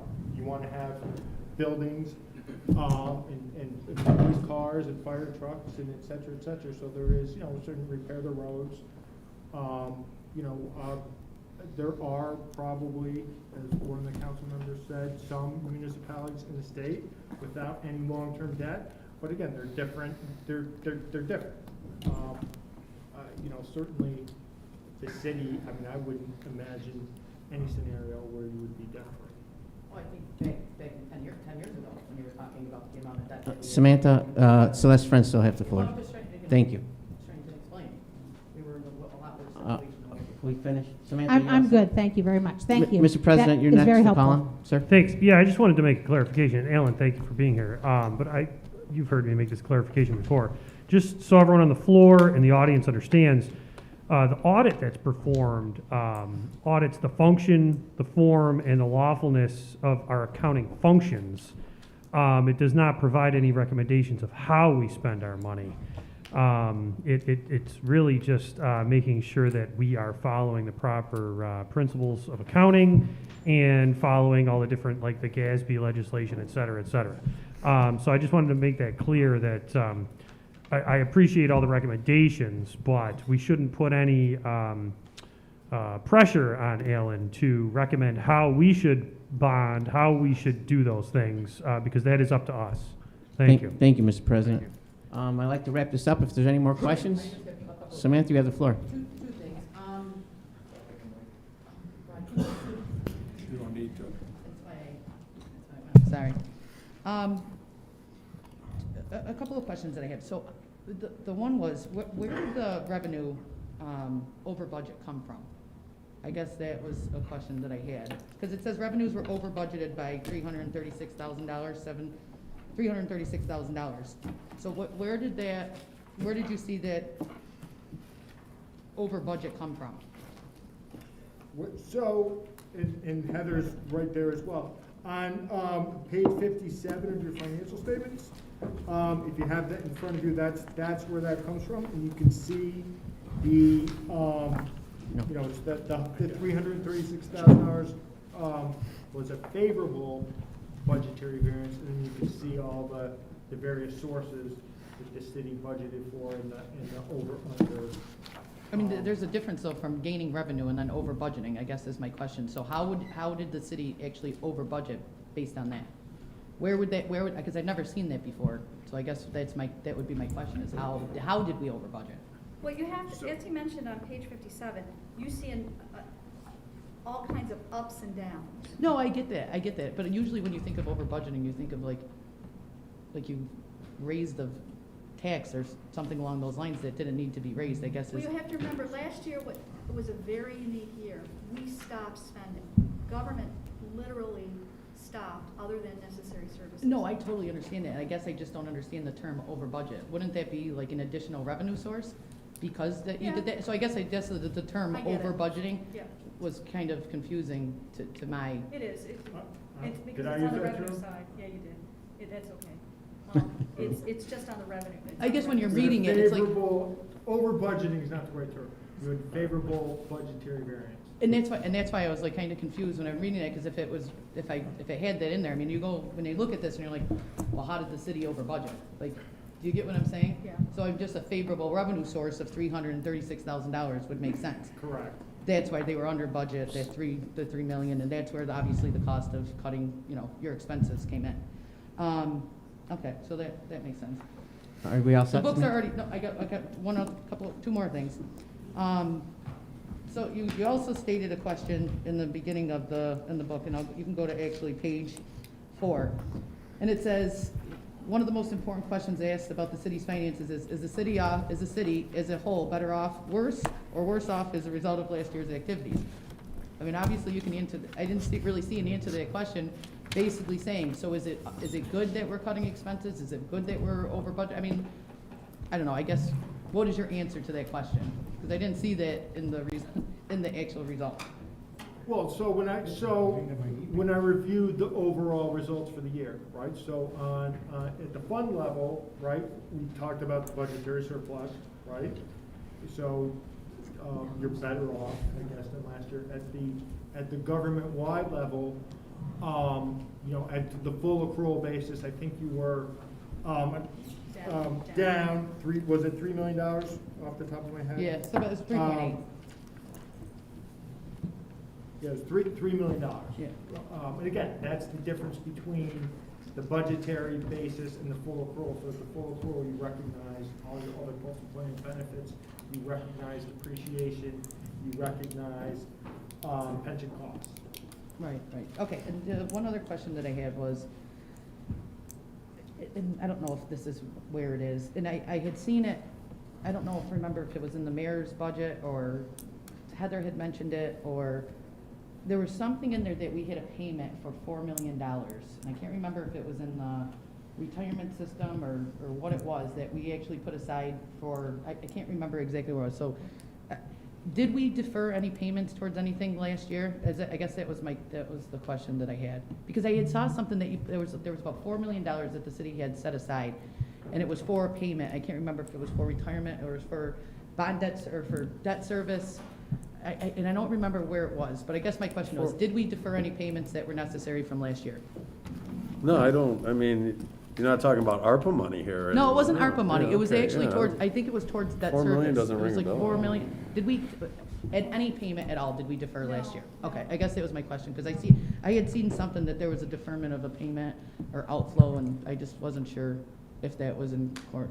I know I'm confusing this question, so I apologize, but I couldn't remember off the top of my head, I'll so. look around, if you think, Yeah, if you have something If I more can- on if I it. find it, I'll give it to you, Yeah. but I mean, you answered my question. Obviously, there was no deferral of payments last year. That was it. Not 4 million, that's for sure. Yeah, there was a number, and I can't remember off the top of my head what it was, but, I mean, obviously, if you're saying there was no deferment, then there really doesn't, there's no need to actually look into it.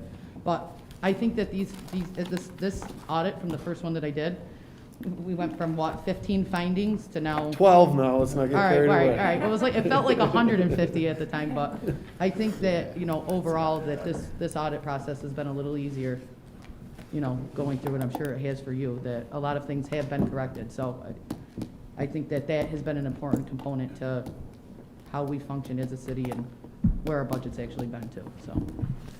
All set, Samantha? Thank you, yep. Okay, I'd like to close the meeting. Thank you, sir, for coming. Thank you for answering our questions, and thank you for a wonderful audit. Thank you, sir. Thank you. Thank you.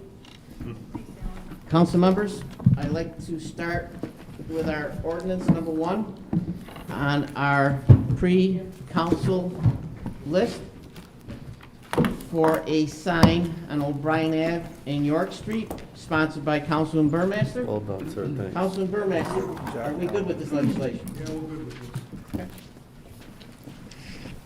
Our next piece of legislation is offered by Councilperson Aiello. It's for a marriage officer. Take care. Needham Music on Dudley Ave. Are you good with this? Our next legislation, this is an intersection. Remember I talked to you guys about these intersections, so please, if you see them. Councilman, you have a question? I do. I have one question, and I actually thought about it.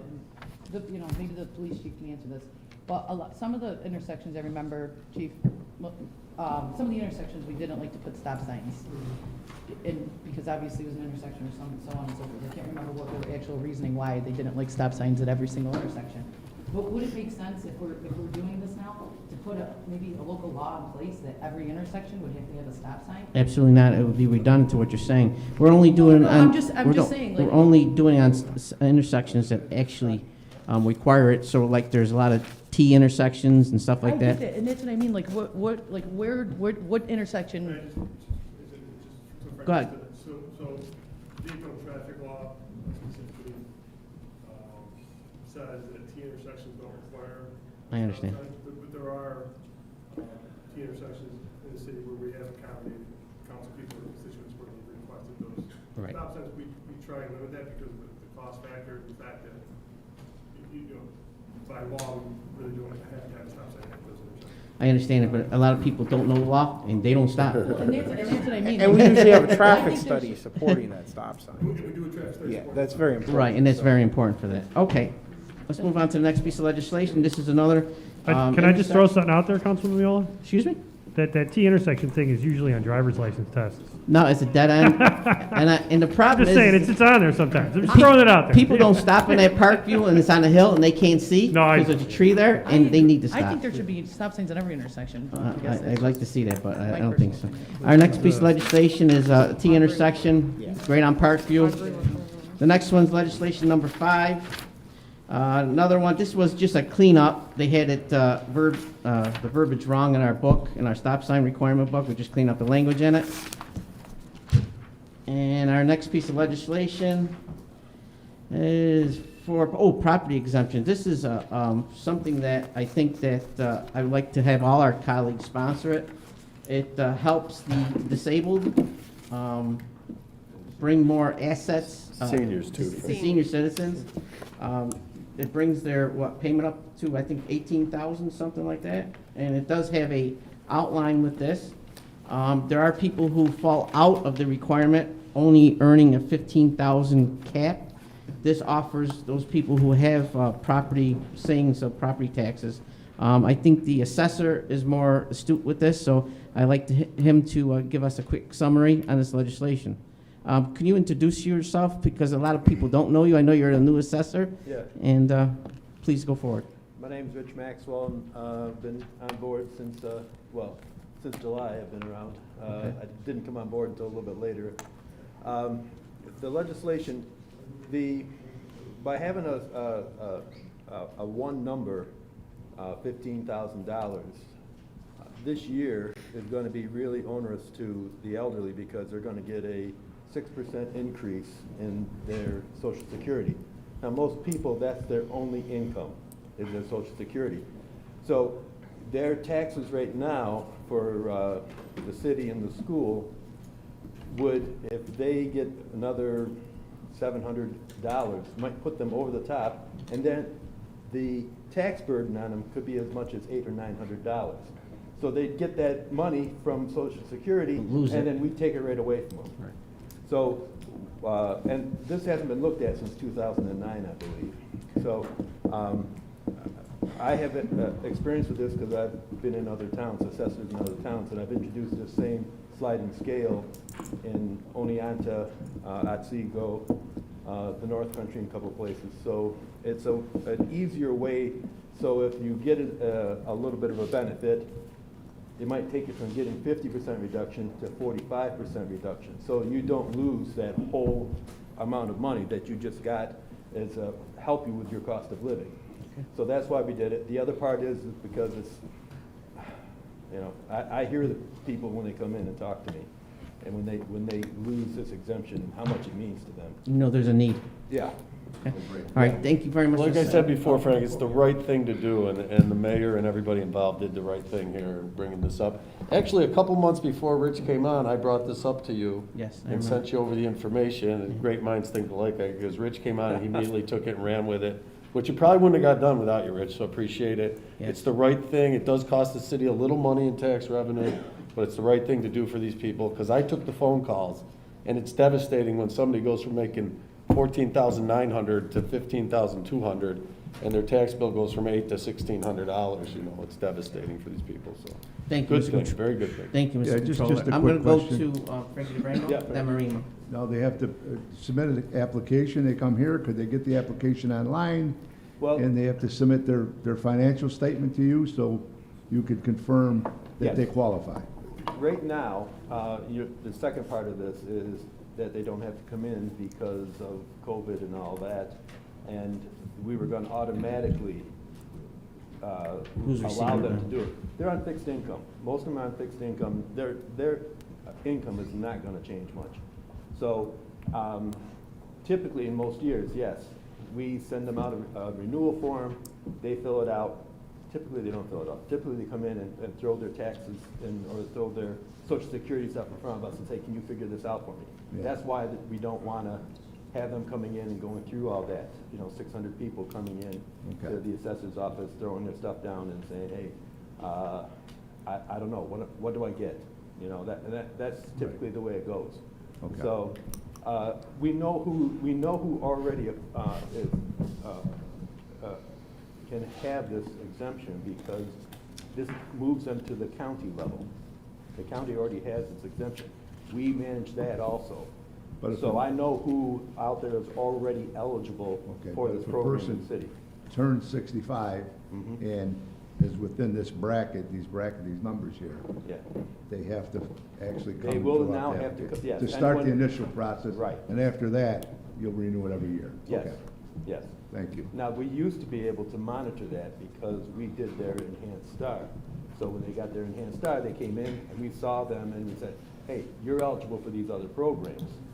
The state's taking that over now, and so we don't get visibility into it anymore, and the state won't give us the income numbers. They'll just say there's this many people in your community under $45,000. It doesn't do me any good trying to find the people Right. that are actually eligible. So that would be up to, we think, to the council And- members, knowing who's in your area, who Who needs the help? needs the help. Yeah. Yep.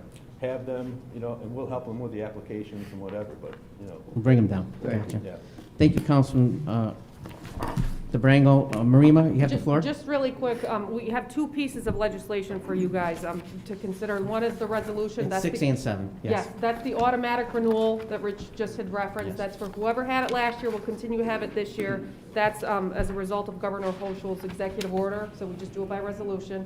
And the second one is the sliding scale that will have a bigger impact, and that's by ordinance. Would the council like full council to sponsorship on this one? Anybody object to that? Is everybody good with that? Okay. Clerk, can you change 6 and 7 and make it full council? Thank you very much. We're on ordinance number 8, ordinance establishing a civilian public safety board and auditor. Yes, Councilman, you have the floor. So, as you all know, we did police reform. I'm very proud of the work that we did there. And I can say this, having looked at other municipalities, even in the area, that Utica's police reform report and plan is a towering light for what can be done when you work as a community and very pointed it toward what you're focused on doing. So this is a part of that. This is the Civilian Public Safety Board and Auditor. It is not only for the police. We thought it fitting to include all of our public safety sector in this. And what it is a way to provide civilians or residents with a slight oversight, but more so an ability to receive complaints, look at and make a plan for how we can always improve both police and fire, and then check in periodically to make sure that we're doing that. So this is a way for, even more so for the public to have a level of accountability with regard to police and fire. Very good, Councilman. Are there any questions on this piece of legislation? If not, I'd like to see if we can all sponsor this because it's a great program. I just have one question, and as far as the 2 members shall be appointed by a majority vote of the common council, is that anybody, or is there certain qualifications of the persons that want to be appointed? It is anybody that the council does see fit. So I believe it will be like any committee, we all will make recommendations and then vote on it as such. And then the other. And I do have a recommendation if the council is wondering, so. I would just add to that, there are, in addition to that, there's a whole section, 2, it's 4 2s in a row, or 5 2s in a row. Limitation on membership. Limitations on membership, so they would be subject to that section. Right, and the only other question that I have was the mayoral or common council appointed positions can serve no more than 3 consecutive terms. I mean, should those appointments outsee what a council person can actually serve as a term of office? Well, we can't appoint over our term anyway. So that's what I'm saying. I think it So only should it can be be a 2? 2-year according to our guidelines. So it should be 2 consecutive terms, not 3. Can I speak to that? So it's 3 consecutive terms. The terms are 2 years. The concern that was raised when we were putting that up, so the council would do it 2 years at a time. The concern that was raised is we don't want this thing to die because of lack of participation. So if you couldn't find people that are interested, you had somebody that thought you were having a good job, we wanted to give you the freedom to be able to appoint somebody for a 3rd term. It was actually, there were people on the board that wanted no limitations, and then there was people that wanted some, so this was a compromise position. But I think the point of it was to give the council the freedom to decide who they want to term and restrict them by the legislation as little as possible, so it didn't seem like the administration was trying to tie the hands of the council. Right, no, I get that. Where does it say that they only serve 2? A term of 2 years. It's a 2-year term. Shall consist of 7 members, a term of 2 years. Yeah. I agree, but I think that we can't franchise in our next council seat if they want to choose somebody else for this legislation. They can't. They can't. No, this is similar to water board Yeah, they appointments. can. That's kind of how this is working. Every 2 years. Okay. It's every 2 years. It's every The 2 years. council's 2 years, so it lines up with the council. Okay. And they can only be on 3 times in a row. Okay, okay. Sounds good. I'm okay with that. Anybody, would everybody like to sponsor? It lines up with the council. No, I encourage questions. I mean, this was, yeah. I kind of, if you don't mind, I mean, kind of given like, you know, how you established this board, I mean, just kind of give like a little background, because I wasn't on the council. Sure. You guys have done this. So I'm actually, like, sometimes you have to defend stuff that you're not proud of, you know? Some of the police reform stuff I'm proud of, because after the George Floyd incident, the governor gave us a mandate to come up with police reforms, and he told us to look at 16 specific areas. One of the areas is review. How do you know what you're doing? Some people on the board, including Delvin being the most vocal, were very adamant that they don't want to respond to national problems and come up with local solutions. They want to be responding to the police department in the city we have, not the one Minnesota has. And so, what's the best way to do that and still have the public feel like there's a measure of accountability? Everything's not done behind closed doors in some cloaked union room. So we asked Hamilton College to help us find best practices. They recommended an audit, because an audit, then the board can give recommendations that will still be up to the council, the police, the mayor, the administrations to adopt or not adopt.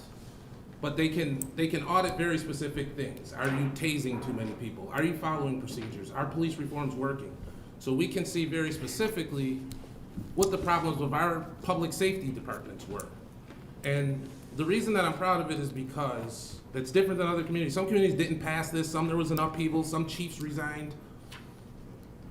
The police worked with us from day one, on a union level, on a command level, and the fire department was like, whatever you need us to do, we're here.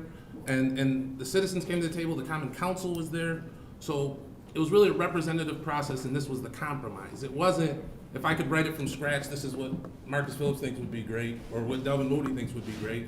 Everybody was like, well, I have this concern, what's this concern? And I think the audit model is the best first step, because we get to diagnose our specific problems and deal with them. So you can't say cops are shooting a bunch of unarmed people if they're not. You can't say they're beating a bunch of people if they're not. But if they are, it should show it. Thank you very much, Mr. Phillips. I have a request, actually.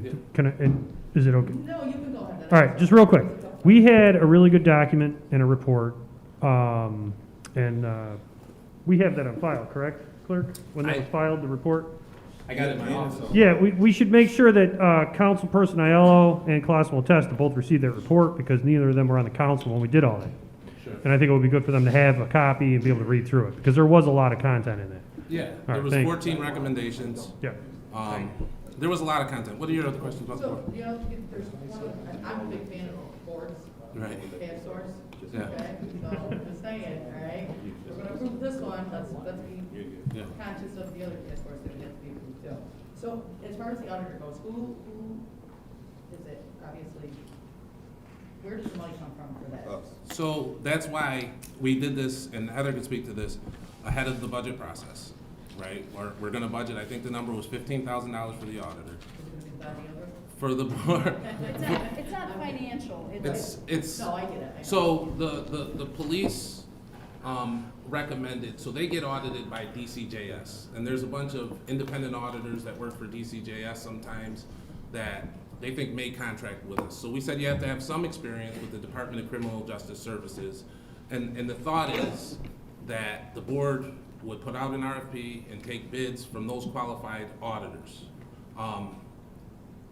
If we had to be more specific, if we had trouble getting somebody, then, you know, we might have to up the number or go to somebody. The number that they started out with was $15,000, because that's what we feel we can get somebody for, and we put some qualifications on the auditor without trying to hinder the board and make them feel like they were being pigeon-toed into a specific person.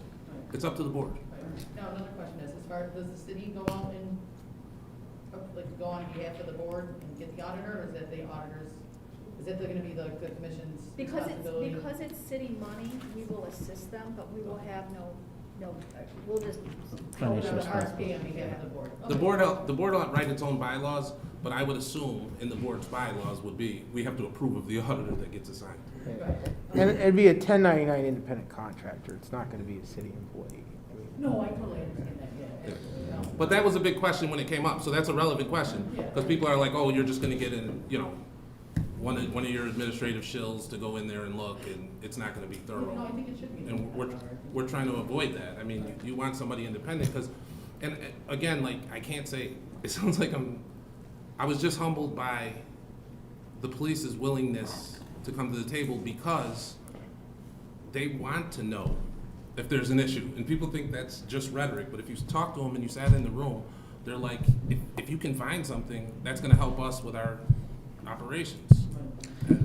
Thank you, Coach Commissioner Phillips. I do believe that this is an ordinance. Would the full council like to sponsor it? Anybody opposed? Okay. I'm going to skip around. I'm going to move to legislation, resolution number 11. Commissioner Deeds. Katie, are you okay with this? Okay. All right, we have two pieces left. According to time, Councilman DeBrango, legislation resolution number 10. Could you give us a quick scenario on what you would like to do? Yeah, basically, I was looking at the international firefighters and see if there was anything that we could help our first responders in the city of Utica. As you know, the fire department goes to many EMS calls out there, and we had over 15,000 calls last year for the fire department alone. Probably, I would say 80 to 90% was probably due to EMS and with the COVID. So the American Rescue Plan Act is providing funds for first responders, such as fire EMS. So I was just requesting that the administration look in to help these firefighters, these men and women that put their lives on the line every day, dealing with COVID, bringing it home, taking days off because they have COVID. It's just something that I think maybe they are entitled to premium pay, so I would hope the administration would consider rewarding them somehow through this American Rescue Plan Act. Thank you. Go ahead, Councilman. Is the police part of this, first responders? I focused on the fire department because it was more of an EMS type of thing. They're dealing with patients every day. Could we add police in? If you would like to add it, I don't have a problem adding the police department. If you want a separate resolution, so be it. Whatever you suggest. Councilman Williams, would you like to make an amendment on the floor to amend it to include the police department? Yes. Please. Okay. Everybody agree? Councilman, you have the floor. Yes, so this says, including eligible workers. This is eligible workers, including public safety, particularly fire and EMS. So, what are we asking? If it's to all eligible workers, are we just specifying fire EMS? Is this saying that we want the mayor to pay premium pay and to include fire and EMS in that? You understand how the language reads? We are requesting that they receive some sort of compensation for the last 2 years of the COVID pandemic that they worked through, just like healthcare workers. Right. They can get extra pay, premium pay. This allows the administration to reward our frontline workers with Councilman DeBrango, just a suggestion, how about we just take out firemen and ES and leave the word pandemic in there, and that includes every city employee? I mean, it'll include the police department. Yeah, in other words, remove such as fire, EMS, because if you leave it just in there with the pandemic services rendered during the pandemic, that would include all city employees. Would you be objecting to that? You could do public safety with regard to COVID. This is for public safety. Just throw that out. All right, let's, we can amend it to public safety regard for COVID. Can I? Judge. Yeah. So did that include DPW? Judge, you have the floor. Huh? Pardon me? The guidelines that prompted this were discussed public safety employees. So it's the city of Utica public safety employees, not everybody. That's Okay. number one. Number two, originally, I think that there was an impression that the police department and any legislation regarding them was going to come out of this American Rescue Plan. But now, tonight, we see that it's coming out of the SAFER Plan. Am I correct? Oh, it's different. It's a whole separate thing. Whole separate issue. Yeah, I know, it's a whole Yeah, separate yeah, thing. whole separate issue. So, there was nothing about the fire department out of the American Defense Plan at all, or for EMTs. So, but the American Rescue Plan specifically talks about public safety employees. And so, the original thought that the American Rescue Plan was going to have somehow to do with the police department only, that was an impression. Councilman DeBrango said, isn't the fire and EMTs qualify? And I said, yes, because this is the Treasury guidelines that says public safety employees, which is firemen and EMTs, as long as they're public employees by the city of Utica. That is the explanation. Thank you, why Judge. this resolution came about. Thank Am you, I Judge. correct? Celeste, you have the floor? Thank you, Mr. Majority Leader. So my worry is, so I've got the guidelines, the ARPA guidelines for this pandemic premium pay, and one of their recommendations is that it go to low and moderate income workers. The federal guidelines include making sure that the people who are paid the least and yet taking risks, all versions of essential workers, they're the people who ought to be prioritized. Yes, they are paid less than the police department. So, okay, that's my answer. They deserve some extra compensation for being on the streets 24/7, answering over 15,000 calls. I'm recommending, that's all it is a recommendation that the mayor use some of the Rescue Act funds, American Rescue Plan funds, to help fund these firefighters. They took $1 million out of the ARPA fund, and they gave it to the police department to fight gun violence and other things.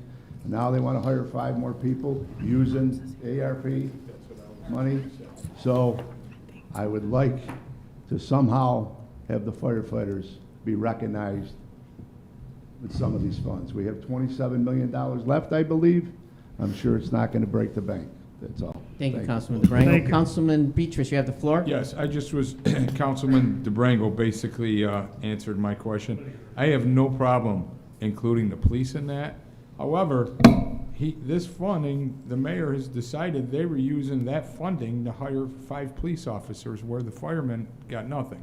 So that's why when Councilman DeBrango and myself talked about this, we did not include the police. Am I correct in saying that? So it's nothing against the police. I think if you guys want to add it, but to me, that they're getting, it's double. So going, what's that? It's just a resolution. Right, okay. I mean, I got no problem. mayor's gotta make it- I just want to explain, my name's on the legislation, why we originally didn't include the police. I didn't know, so I remember I asked. Councilman DeBrango and Councilman Beatrice reached out to Chief Wilson and myself and explained the position. Right, okay. But So this are we is- going Move to it as include is, the man. police? One more, excuse me, one person speaking at a time. Joey, you want to off that So almost? going forward, we just talked, are we including the police?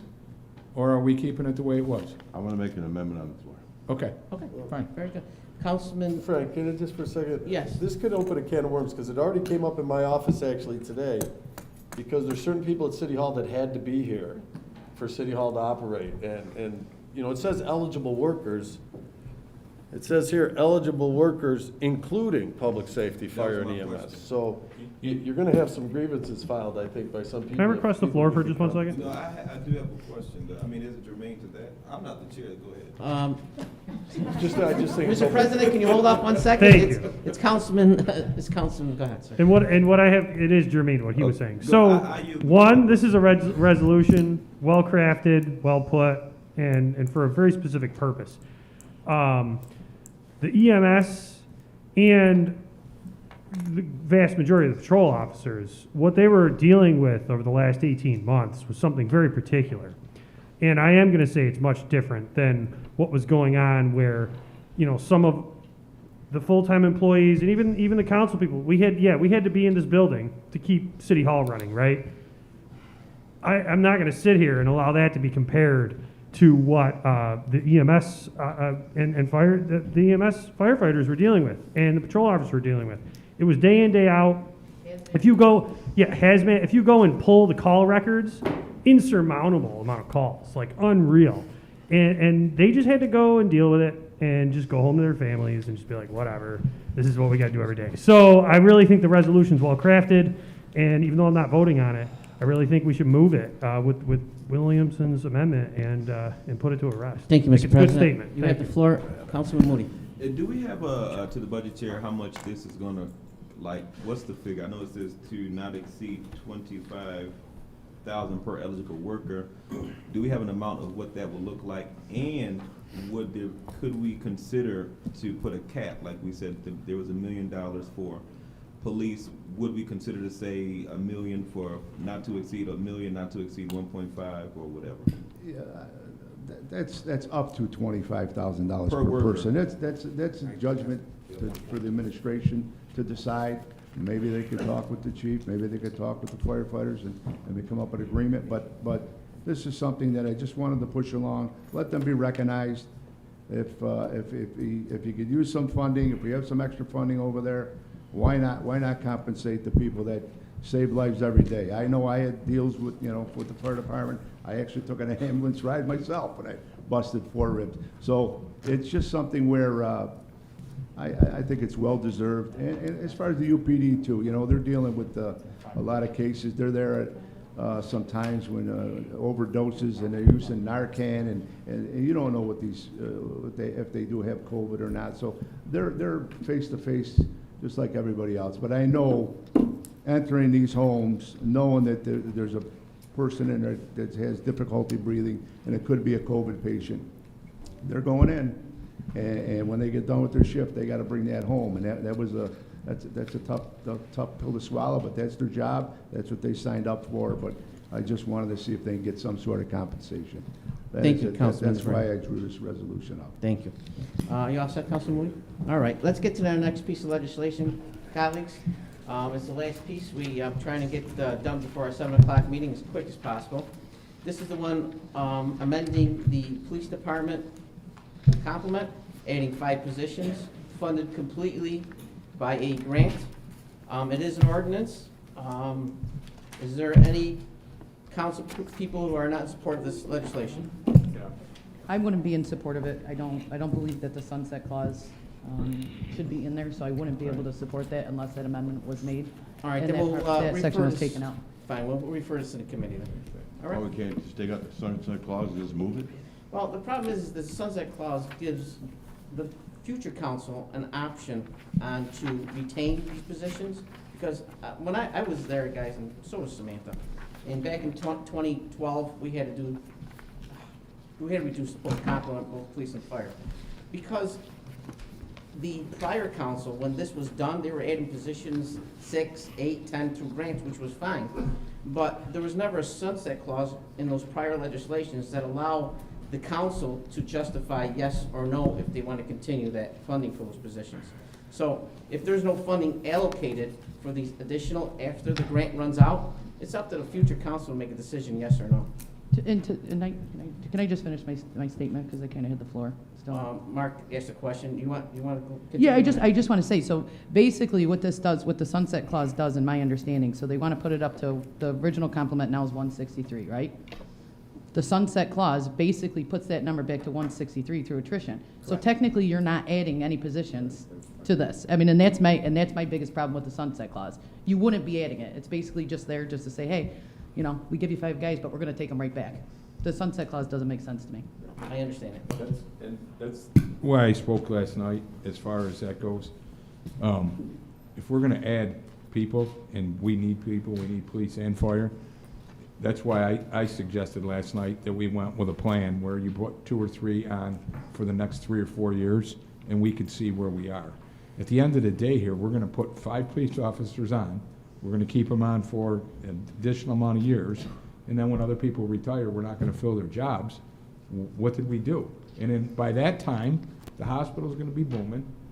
You're gonna have a lot more calls on both fire and, EMS and This You know. okay, I understand. No, that's all I'm saying. It doesn't, to me, it doesn't do anything. Again, we don't know what our financial predicament is going to be in the Right. future. We can't guarantee it. But if And you I did- just want to give my colleagues who are Okay. going to sit here the option to change. Okay, That's but all. what I'm saying is if you did it at a different way of legislation, where you hired a couple every year for Th- 4 years. that's another option. You Another could see every year, we hired 3, well, we're having a bad year, we can't hire this year, but we're not losing anybody. That's my Councilman- only point. All right, That's my Councilman point. DeBrango? I think we should put it in committee, Yep. new legislation, let's have a nice discussion about it. Okay. And we can come up with a compromise or something. 'Cause Right. we really want to know what the total cost is going to be over Absolutely. that 5-year period as well. How much of that ARPA money are we going to use to To supplement, their five pay. members? So we'll discuss it.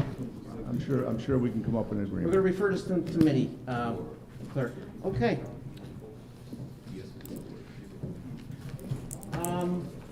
I think that's about it. There are some pieces coming out of committee of the whole. I do believe, let's see, we have the flood task force coming out. And I'm assuming there's only 2 pieces coming out. No, the transfer of funds, Oh, there's 3 pieces. The transfer of funds is coming out. we got, we're gonna have to amend that. And the complement is going to be for the fire department amended. I did just get additional information from the corporate counsel, Stephanie. I'd like her to speak on the process for the grant for the fire department. Stephanie, can you have the floor? So I understand that what you're looking to do with to amend the complement is similar to what the mayor's proposal was with his resolution, which he'd be presenting, that we're working on. The only difference is the one that is presented here is an ordinance, the one that the mayor's presenting would be a resolution. It really should be done via a resolution, just procedurally, which you make the recommendation as far as the number that you wanted increased for the SAFER grant that is awarded. And then after receiving however many get awarded via the grant, then amending the complement to that number, versus having the ordinance with all the language in there contingent upon the SAFER grant. So that's the process and procedures that is recommended by the grant. Why? Well, here's a couple of things that, I mean, Excuse me 1 minute. Am I correct, Steph, that that's the process and procedure that is recommended? Recommended for internally, not necessarily for the grant, but internally, it's for the code, for consistency within the law. Yes, To change our code law. Okay. correct. Councilman, you got the floor. Sure, Councilman. and I guess to me, I wouldn't see, the mayor the mayor can't adjust the complement. The only person that can adjust the complement is the common council. So that's the only thing that he could do is send a resolution. The common council has the ability by ordinance to amend the composition. In an amendment, it states that the common council is approving this based on the ordinance, not contingent, like the mayor's resolution and the mayor's resolution also has a sunset clause in it, so again, I don't think that, from what I'm hearing, that they would support that as well. So I think that if the mayor wants to veto it, he has the authority to, but I think that we're gonna move forward with the legislation as is.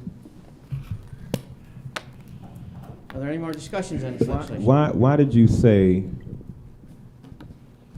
inconsistency with the code? Because you're amending the complement via an ordinance. So an ordinance and a resolution are 2 entirely different got that. things. So doing the resolution, which you're saying, we want the fire department to apply for the SAFER grant with X amount of officers that they're requesting. When they get whatever confirmation their application is received and sent back, you'll know the number, then amend the complement based on that number. Versus right now, you're gonna amend the complement, but in the language of the ordinance, you're gonna have language in there referring to the SAFER grant.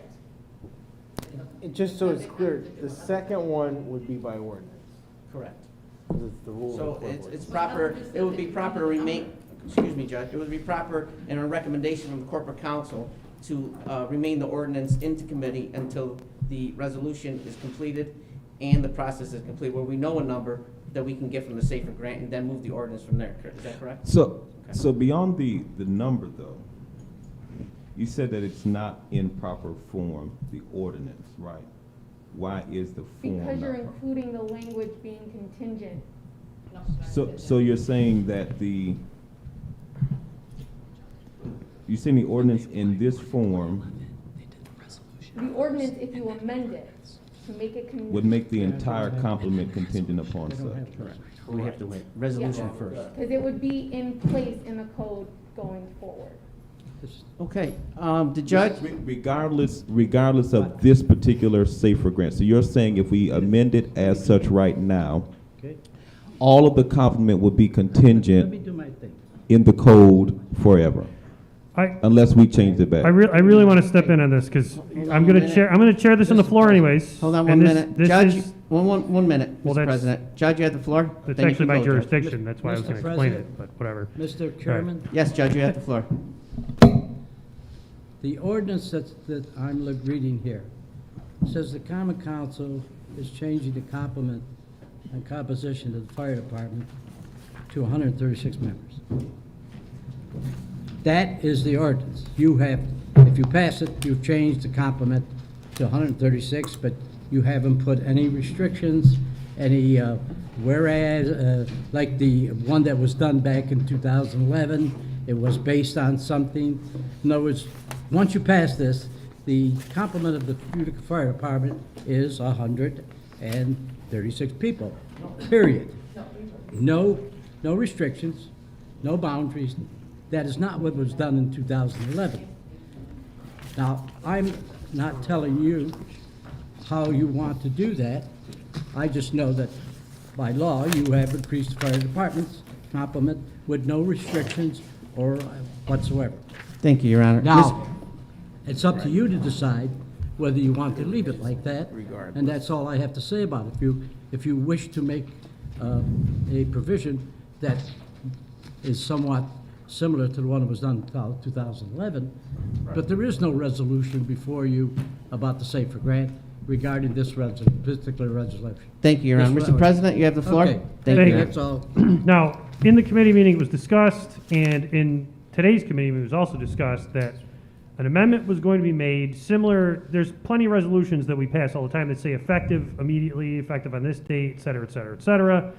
The intent that came out of the committee meeting earlier was that there would be an amendment made saying that this ordinance would be effective upon the receipt of the safer grant.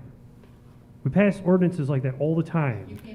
That's not what they, And- I don't think that's what it's. And They don't get the safer grant, it's dead. I can't amend legislation in committee.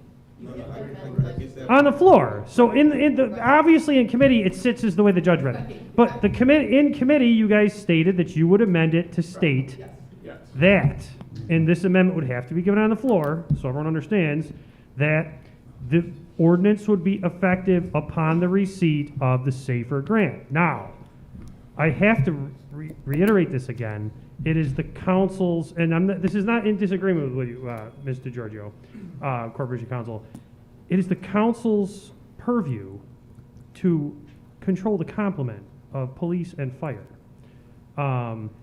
Any discussion of proper way to do it is a recommendation of the administration. There's no proper way to do it one way or the other.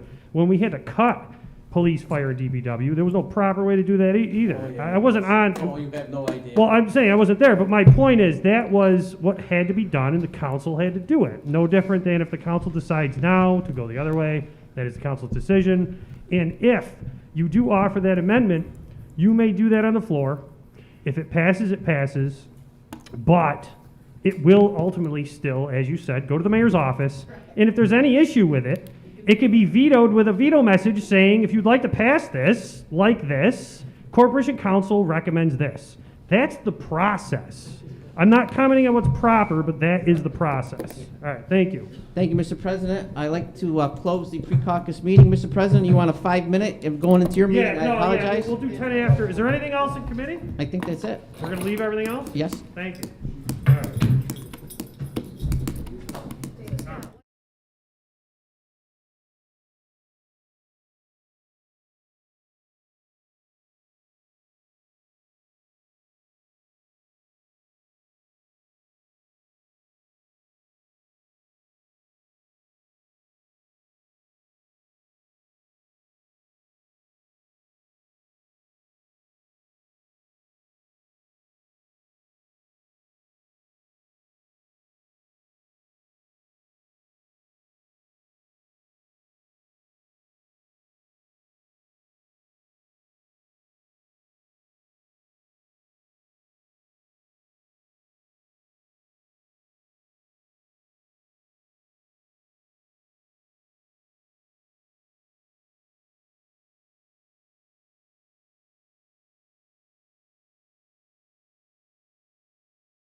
Please reach your seat.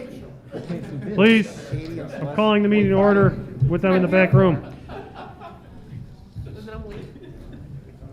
All right, it's January 19th. It's 7:20 p.m. I'm going to call this meeting of the Common Council to order. Clerk, please call the roll. Aiello, Burmaster, Friend, Miola, Moody, Beatrice, Williamson, Colosimo Testa, DeBrango, Galimi, all present. Please rise for the Pledge of Allegiance, followed by a moment of silence for the deceased members of the council. I got it already. Thank you.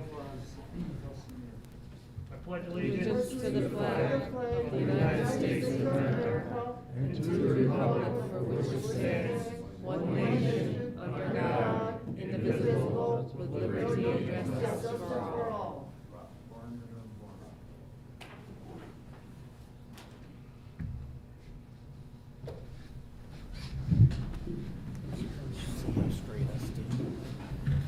Okay, first order of business is the reading of the minutes. Clerk, have the minutes been posted to ECO 360 from the previous meeting? Yes, they have. Thank you very much. Would we like to read them, or is there a motion from the floor? I'd like to move that we waive the reading of the minutes, Mr. President. We have a second from DeBrango. Any opposed from waiving those minutes? All right, the Common Council has accepted the minutes of the previous meeting. Next order of business this evening is public hearing, to which we have no properties and or legislation for that section of the meeting, so the public hearing is now closed. Next order of business is public comment period. We have 3 speakers signed up this evening. The first is Hamza Sinana. The Common Council has provided these speakers a copy of Section 3244 Public Comment Period Rule. Each one will be asked if they're in agreement, and then to please state your name. Mr. Sinana? Sinanai. Sinana. Sorry. That's me. Apologies. Whatchamacall, just my concerns in general. There's a lot going on right now, but from what I've seen from the Common Council and from local government, short-term goals are being met. You're recovering a lot of ground from the Ovalston to the Myro building. Sorry.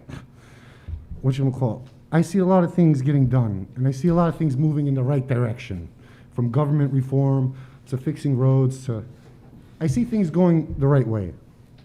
But I fear that our investments might turn into a bust, because I see a lot of, there seems to be, especially at Oneida Square, a gathering of mentally ill people that I really am having a hard time figuring out what to do with, but I don't know how to do it.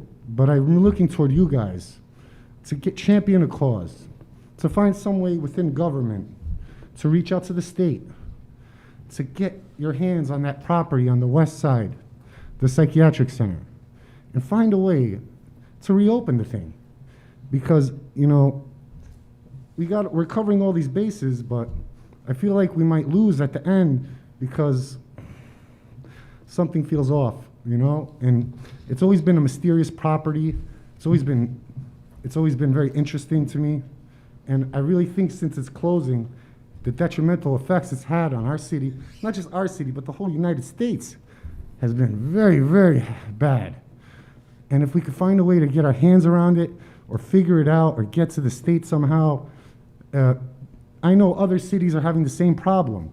If we begin here, social media push, I don't know, but I'm hoping somebody within government could figure something out, or maybe know somebody in Albany, or find a way to reach out, or get this cause back on the table. Because, Utica's doing good right now, and we're reaching short-term goals. But if you were to look at the other cities, they are in tremendous bad shape, especially Syracuse. Just drive through the Mission District and tell me something isn't wrong. So that's basically my main issue. We're doing, all these things are going so well. And, I'm so happy for everything that's going on in Utica right now. If we could cover this part of town, this property, if we could make a humane system again for these people, I think we could not only help Utica, I think we could change the whole state, not only the whole state, the whole country. Somebody got to talk about it, somebody got to bring it up, and here we are, a city with a giant building right in the middle, and I'm telling you, we need it. If you can mandate people toward vaccines, you should be able to mandate a man to get mental health. it needs to be done, and somebody needs to talk about it more. But I'm reaching out to you. I talk to Congress people. I talk to a lot of people about it, and everyone seems to blow it off. They don't want to get involved. They try to forget about it. But it's going to be an issue, a bigger issue, and a bigger issue every year. Every year is going to be more of them and more of them. Eventually, we're going to have to do it. So why not us be the first ones to do it? It's up to local government, and I'm just a civilian. I don't really know anybody. So that's basically what I have to say. Thank you very much. Just keep it in mind. Thank you. Thank you. Next speaker is Ron Vincent. Please come forward. Are you in agreement with section 3244? Yes, I am. All right, please state your name for the record. You may begin. My name is Ron Vincent, a resident of Utica, New York. Last night I sat here for a couple hours during the meeting, and I heard a lot of talk about different amount of policemen and firemen. I don't know what the number is. I don't think anybody in this room actually knows what the right number would be. But we took a big bite years ago, and now things are starting to pile up. We need more people. Policemen, firemen, DPW people. We need them in the city of Utica.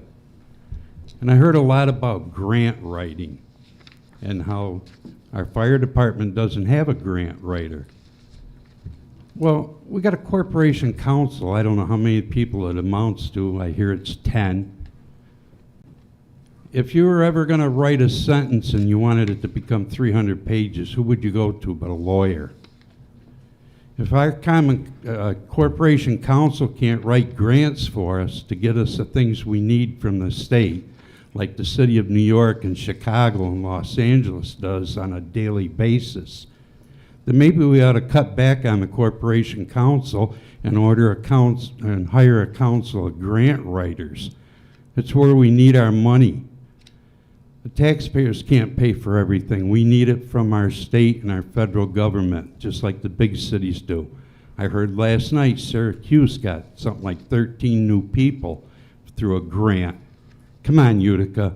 Let's get off our duffs. Let's get some grants written. Let's improve our departments that help us as citizens. Second of all, I'd like to talk about the urban destruction in the city of Utica. Utica has become more and more and more nonprofit charity organizations, pilot programs, people that do not pay taxes or pay a percentage of taxes. Not me. For 42 years I owned my home, I paid 100% tax every year. And the city uses that money to give me my police, fire, DPW protection, take care of my streets. Why don't we pass a law that we don't want any more non-tax paying organizations in the city of Utica until we can start taking care of this city? Let's do away with them. You want to get a building, you want a urban renewal with taxpayers. You got businesses that want to go downtown. Get a salesperson that knows how to go out and get these businesses that come to downtown and pay the taxes, not sit there and ride around on a pilot program or say, well, we're a nonprofit charity organization. We never have to pay taxes. How about passing a law, all the buildings that they're occupying all have an assessed value on them. If you're not going to pay taxes for the purpose of paying taxes, we should charge them a fee for safety, protection, DPW coverage, and taking care of the streets in front of their businesses. Think about it, folks. It can't be the people that own homes. Gentleman was here tonight talking about giving a discount to people that are on fixed incomes. I've been on Social Security for 8 years. I got no discount. I'm not going to apply for a discount. I pay my fair share of taxes, and everybody else, business, nonprofit charities in the city of Utica should also pay something to help us out. Thank you. Thank you.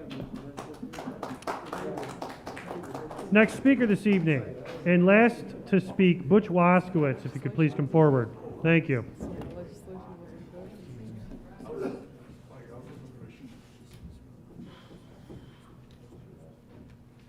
What's up? I was looking for the sheet. You said- Oh, yeah, I'll add, yes. Yeah, we took it, yeah. Mr. Waskowitz, are you in agreement with section 3244, public comment period rule? Yes, I am very familiar. Please state your name, and then you begin. My name is Butch Waskowitz, and I'm a resident of Utica. Can I go ahead? Yeah. Members of the council, my fellow citizens, and our TV audience. As I drove down here tonight, I had been up at Riverside Mall, and from Riverside Mall, you can see a huge building, the hospital, that's going to be lit up 365 nights a year. It's a whole new era in downtown Utica. There's also another new era going on. It's called electric vehicles. And we're going to need a lot of electric charging units. I was kind of surprised because I thought the people that ran Riverside Mall would have a few up already. I drove around there. I couldn't find one single electric charging unit. That is the wave of the future. The future is now. It's a very serious problem. We don't have it. And I'm speaking to folks here at Old Forge, Inlet. When people are coming from out of town today, they have at least the electric hybrid or the electric, and they need electric charging units. So that's one of our challenges, Brian, when you're talking with people as the head of planning and urban development. That's something you got to be pushing. Everyone should have electric charging units for their customers. It's a very important point. I thank you very much. Thank you very much. All right, we have one more speaker this evening. Tommy Carcone.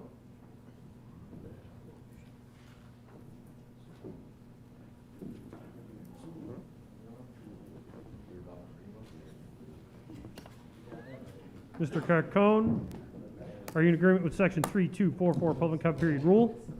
My name's Tom Carcone. I'm the president of IFF Local 32, Utica Professional Firefighters. I'm a state representative. I sit on the executive board for New York State Professional Firefighters, where I represent 20 other departments. I'm an international field rep where I represent firefighters all the way from US to Canada directly. I'm a little bit educated on what the requirements are for the application for the SAFER grant. The ordinance being passed saying that you guys would accept the award satisfies what is necessary for the application of the SAFER grant. There is no ifs, ands, or buts. They raised that as the first concern to try and delay this past the deadline. We cannot afford to let that happen. Our firefighters, we need help now. We need to work on it immediately to get this SAFER passed, and we need you to pass this tonight. We need 8 firefighters at a minimum, and that's just to function and to bring us to our complement Actually, at Mr. what we were in Carcone, 2012. Mr. Carcone, could you just hold on for a second? Can I request that the officers send the council members who are in the hall back in to hear the public comment period? Thank you. Thank you. All right, continue.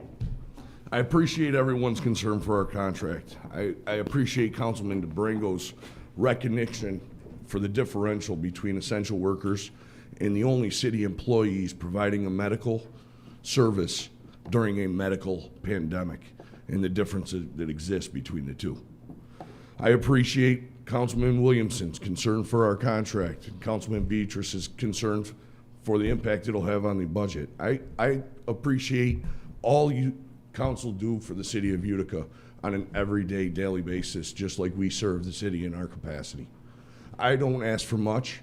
I'm not asking you to solve our contract problems. I'm not asking you to throw money at us. I'm asking for you and your support tonight on this legislation. I don't ask for much. This is the one thing that I asked for, and I asked for it tonight, and I ask you for it because my brothers need it, and our citizens need it, and on behalf of 122 proud firefighters, we make that one request, that you pass it for 8 firefighters tonight. Thank you.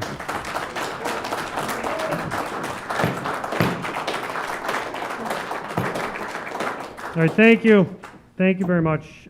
Public comment period is now closed. We're going to move on to the next order of business, which is common council guests, which we have none.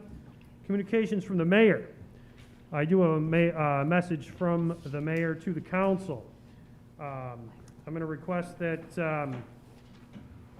Councilman Testa, if you could please come back in. Judge Garamone. Corporation Counsel? No, that's Sam, actually. I'm not gonna read the message till she comes back in.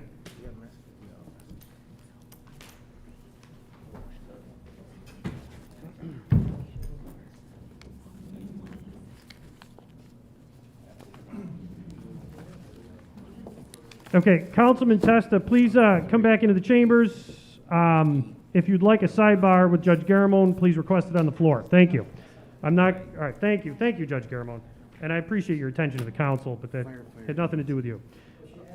Oh, no, yes, exactly. So, mayor's message to the common council, January 19th, 2022. There are a number of legislative items that have been submitted for the council's consideration. The administration is proposing 2 items of legislation pertaining to the police department, one of which calls for the establishment of a citizen public safety advisory board. The establishment of this board was one of the recommended reforms from the Police Reform Committee's report last year. The other piece of legislation would increase the police complement by 5 officers to specifically address gun violence. The proposed increase comes with a sunset clause through attrition and would be funded through the American Rescue Plan Act. There are 2 other legislative items for the council's consideration, both of which pertain to the assessor's office. The first is a resolution to automatically renew property tax exemptions for elderly and disabled residents who qualify for applicable exemptions. This authority has been granted to local municipalities through an executive order issued by Governor Kathy Hochul. This is a time-sensitive matter as seniors will be getting their Social Security statements this month and will need to start coming into City Hall to renew their exemptions if the resolution is not passed. Did you have something? No. Oh, okay. And for those of you who may have just tuned into YouTube, this is the mayor's message to the council. The second legislative item increases the property tax exemption the city already has in place for low-income seniors. Currently, the city has an exemption in which seniors with an income of less than $15,000 pay 50% of their property taxes. Nearly 300 of our residents are enrolled in this program. However, with a projected 5.9% increase in Social Security benefits, many seniors will likely be put over the $15,000 income limit and would see their property taxes double. The proposed legislation increases the income limit from $15,000 to $18,500 and implements a sliding scale which would gradually decrease the exemption as the income level increases up to $26,900. The details of the income exemption changes are outlined in the proposed legislation in yesterday's announcement. In regards to the fire department complement, the city is applying for a SAFER grant. To strengthen the city's application, the administration will be submitting a resolution for the council's consideration at its next scheduled meeting, Wednesday, February 2nd. The resolution will express support for an increase to the complement contingent on the SAFER grant being awarded. If awarded, the grant would cover 100% of the cost of the increase for 3 years, within the city committing to keeping the increased number of firefighters for 2 years thereafter. The administration is reviewing the financial implications and will make a recommendation as to what it believes is a fiscally responsible increase for the council's consideration. The city audit for fiscal year 2020-2021 showed a surplus of $2.6 million. However, $2 million of this surplus has been restricted for paving and capital improvements. The fiscal year 2020-2021 budget came with no tax increase, and this is the city's 9th consecutive budget surplus. The cumulative surpluses have significantly increased the city's unrestricted fund balance to $11 million. While this is less than $12 million, the minimum level as recommended by the sentence is written wrong, sorry. Recommended by the Government Finance Officers Association, it represents a significant improvement. This achievement is a testament to the collaboration between the Mayor's Office, Controller, Common Council, and the outstanding work of the city departments and personnel. Lastly, the city's assessed tax base grew again this year, which is a substantive benefit to our finances. The administration will be making an announcement in the near future providing more details about the tax base expansion. That ends the mayor's message to the council. All right. Next order of business is report from the city officers. We've got a full house today. I'm going to start with Codes Officer, Marquez Phillips. I guess I got two hats today. So as chair of the Police Reform Committee, thank the council for considering the Civilian Public Safety Board that's in front of you. Proud of the city, proud of the police department for the whole process. So I want to say that, and thanks, Zach, for providing legal counsel and helping to drop the legislation. So that's good. The second thing, as Codes Commissioner, just remind everybody to shovel. Let's just shovel, especially if you own a commercial property. We got some really big commercial properties that aren't shoveling. It's a safety hazard and all that. So that's all I have to say. Thank you very much. Commissioner of Urban and Economic Development, Brian Thomas. No report tonight. All right, thank you. Deputy Chief Noonan. Just to echo Commissioner Phillips' words, we, as Police Department, Police Administration, are fully supportive of the legislation for the Police Advisory Board. Thank you very much. It was a pleasure working with all the members to come up with all the work that we did. Look forward to working with them going forward. Good. All right, thank you very much.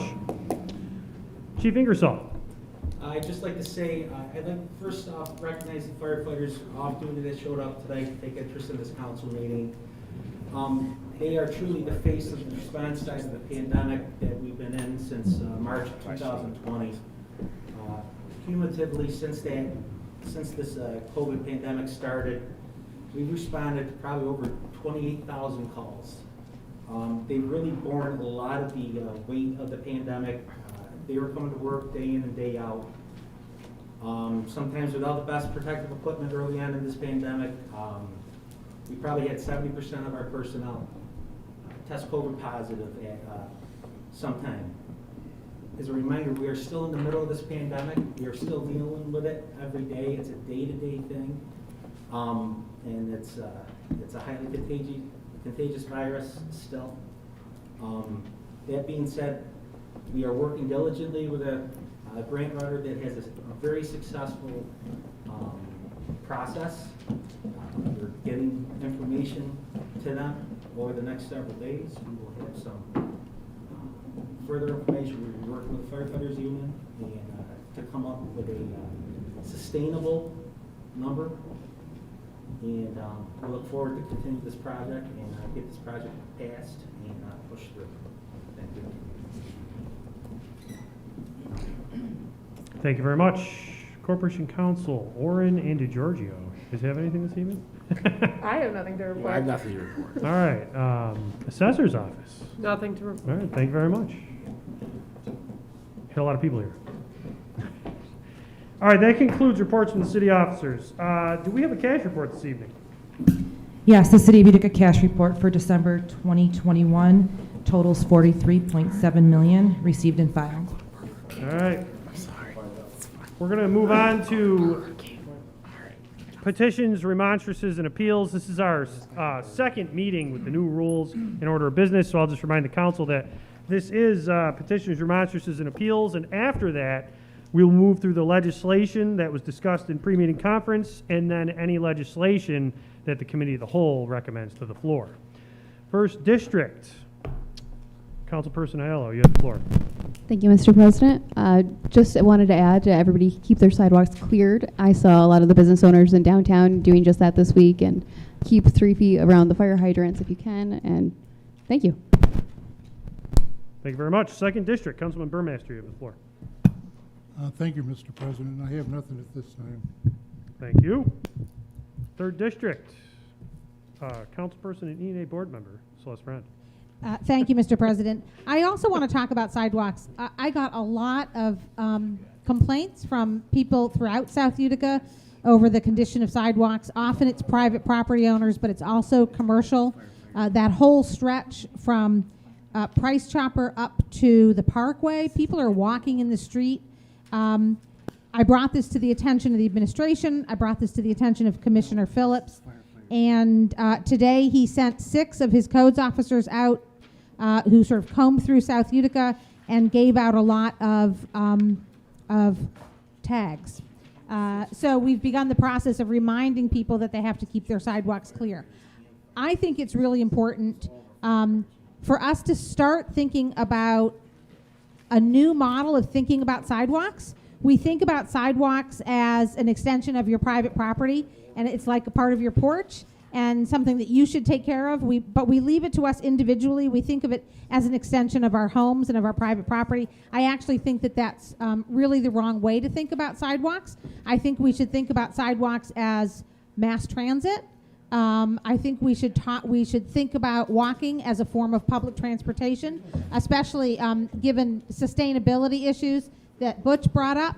So I think that we need to really think about sidewalks as part of the common good and a public good that the city ought to take responsibility for, not just by enforcing codes upon private property owners. I think it's really time for the city to start thinking about taking over the sidewalks and moving in that direction. This is something Syracuse has done, Rochester has done. We're a much smaller city, and that means both that we have less sidewalk to manage, but it also means that our city is really eminently walkable. It's one of the great things about Utica.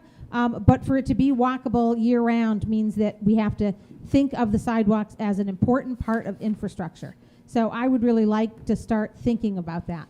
Meanwhile, as long as it's not part of public infrastructure, please get out there and shovel your sidewalk and keep track of who your neighbors are. You might have elderly or disabled neighbors who can't do their own sidewalk. Pitch in and please help them out. We worry about elderly and disabled who can't shovel their sidewalks, but we also have to worry about the elderly and disabled who don't have cars and who depend upon the sidewalks in order to go grocery shopping, etc. So that's all I have this evening, Mr. President. Thank you very much. Majority Leader and 4th District Councilperson, Frank Miola, you have the floor. Thank you, Mr. President. Sorry about all the shuffling and paper going around today. I'm trying to move forward the safety grant for the fire department as quick as possible to come in compliance with what is requested for the safer grant. My colleagues, you just received the resolution that is required to move the safer grant forward for the fire department. I'm hoping we have unanimous support. It does offer the 8 officers that was talked about in our prior committee, and I hope we have the support to acquire the funding and the process to move the process forward. Thank you very much, Mr. President. Thank you. At the end of remonstrances, I'll just make a comment on how we'll process that because we'll have to waive the rules to introduce it on the floor. Okay. 5th District. Councilperson Moody, you have the floor. Thank you. I want to also thank the council for supporting the benefit and coming out and all your finance and support to the family that tragically lost loved ones during the fire. I do also want to make mention with regard to Cornhill, we are looking to do a master plan that is looking very promising. And there's a lot of movement in Cornhill that economic development is on the uphill. So I'm very excited about that. In other news, I think that this council is moving steadily along. Legislation is coming down the pipe and the committee system is working. So I want to thank all my colleagues for working with me and on that.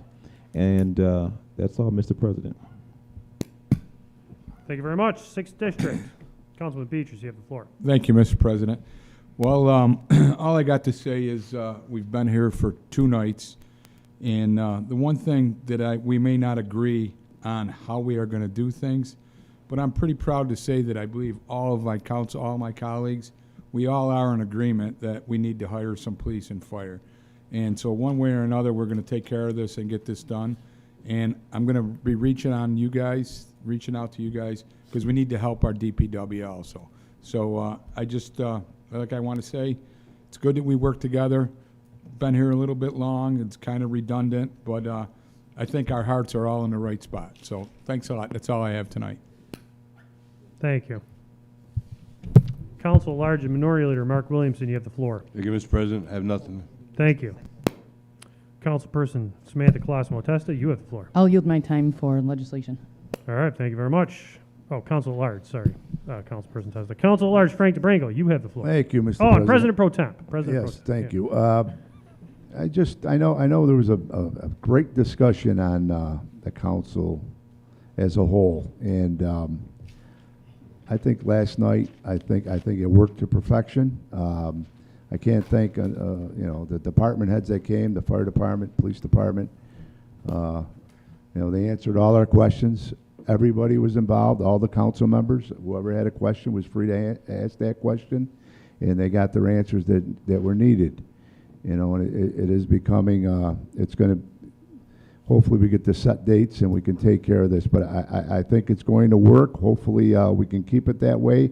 If last night was any indication, even this afternoon, I think we're on the right path. I think we're all involved in the process, and hopefully we could keep it that way for the rest of our term. So I just wanted to thank the department heads, especially the engineers that came this afternoon and talked about the flood mitigation. So that was a plus, and keep everybody abreast. So that's all. That's all I have. Thank you.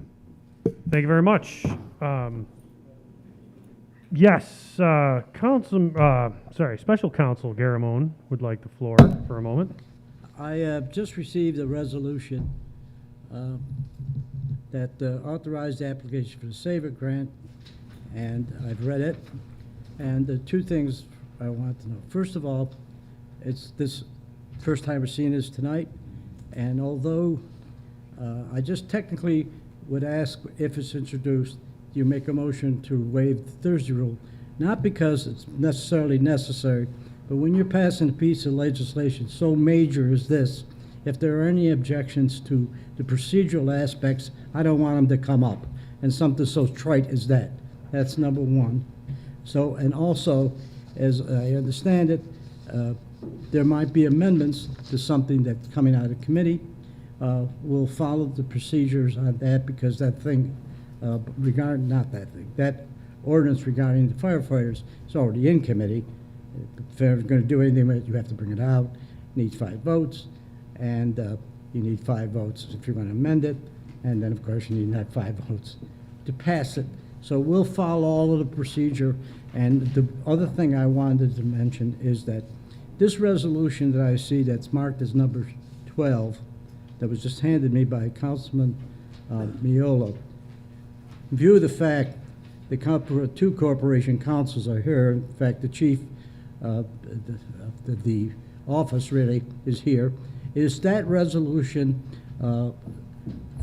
permissible and acceptable by your office? Yes, Your Honor, just one, if there's an and/or clause, it should be just and. Remove the word or in there. Remove the word or. Yes, sir. But other than that, it's legal. So this resolution, which will precede any other action, is A requirement. approved by your office. That's all I want to know. We're saying it's a legal resolution. Okay, thank you very much. That's all, Mr. President. Thank you. All right, so the judge covered almost everything that I was going to mention with the process, with the exception of one thing. If we're going to consider resolution number 12 in accordance with the new rules and the new committee system, it's, of course, not coming in through the pre-meeting conference. So rather than just waiving the Thursday rule, I'm going to request that the council, when they introduce this, waive the rules as a whole when introducing this, so that, as you were saying, Judge Garamone, there could be no esoteric things thrown at this after the fact. If it's a point of order, state your question. Okay, so a couple of things. So we already know that the mayor is already going. Actually, no, because this is my remonstrances, actually. So I'm actually going to say hold this until this is potentially discussed, and that's when you can voice that opinion.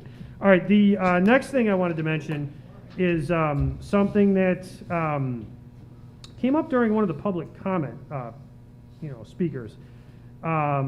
Things were stated about corporation counsel and whether or not they're effective, etc.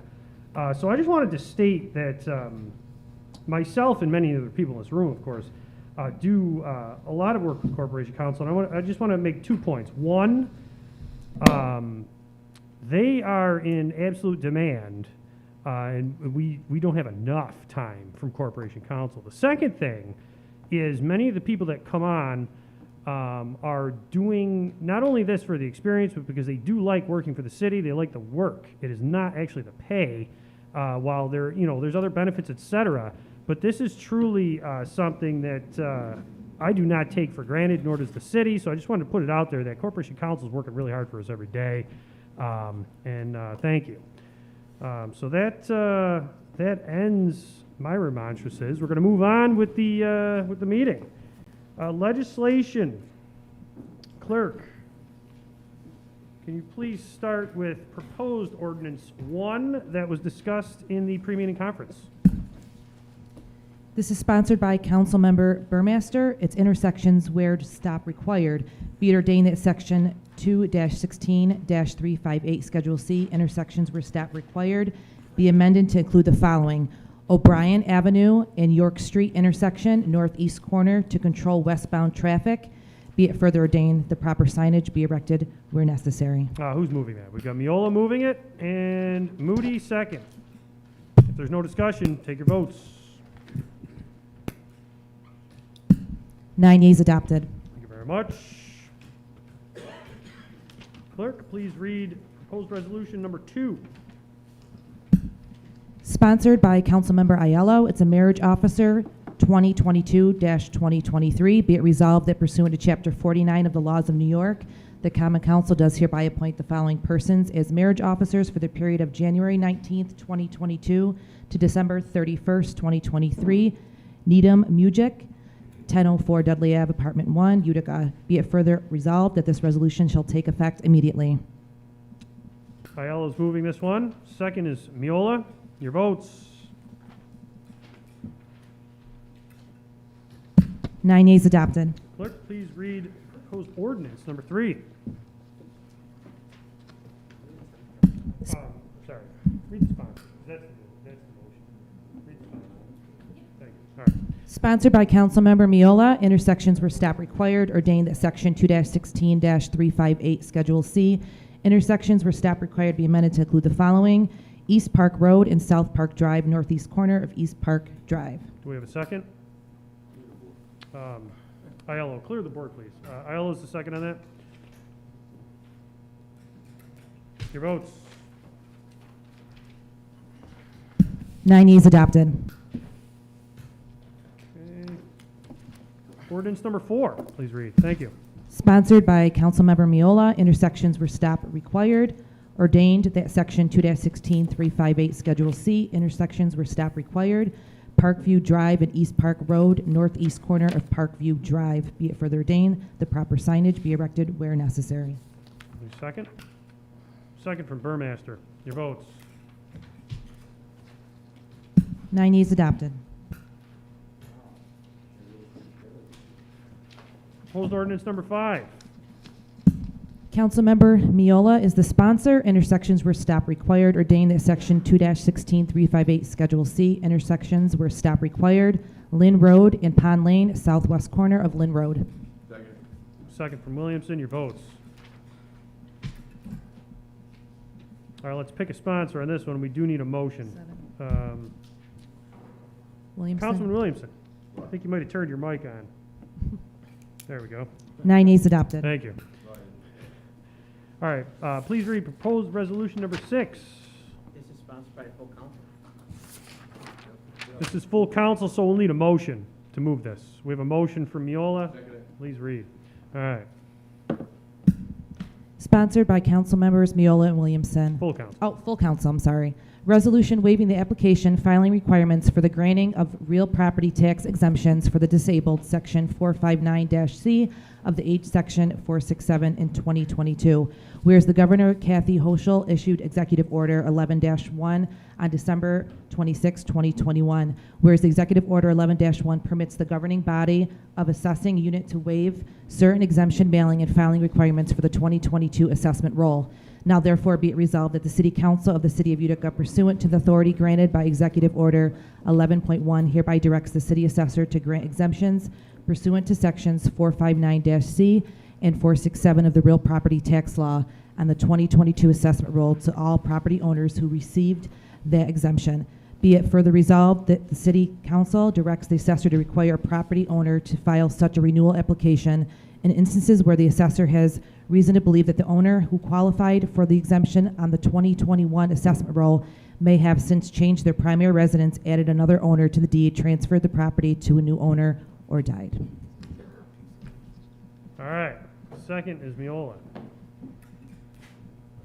Your votes.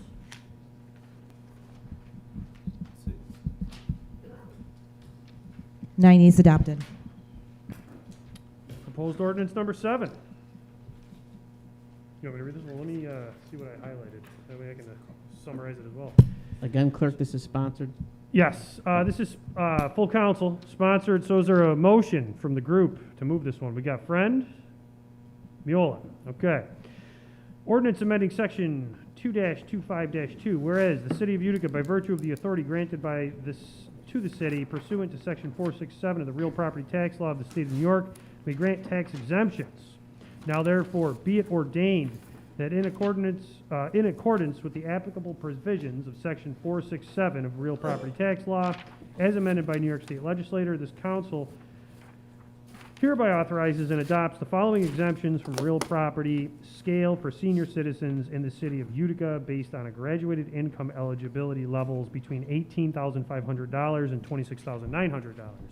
Be it further ordained that the Common Council of the City of Utica hereby amends Section 2-25-2B to provide the sum of $15,000 is amended to add the following sliding scale of income and exemption while keeping the medical expense deduction. The table is listed within the ordinance and accepted by the council in pre-meeting conference. Your votes.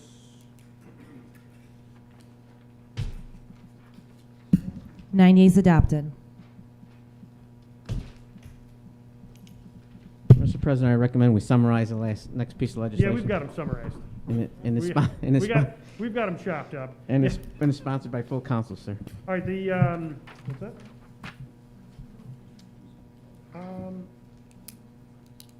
Well, the next piece is actually the one that, the next piece on the agenda is technically the civilian, yeah, it's ordinance 8. Yeah. Am I correct? Yeah.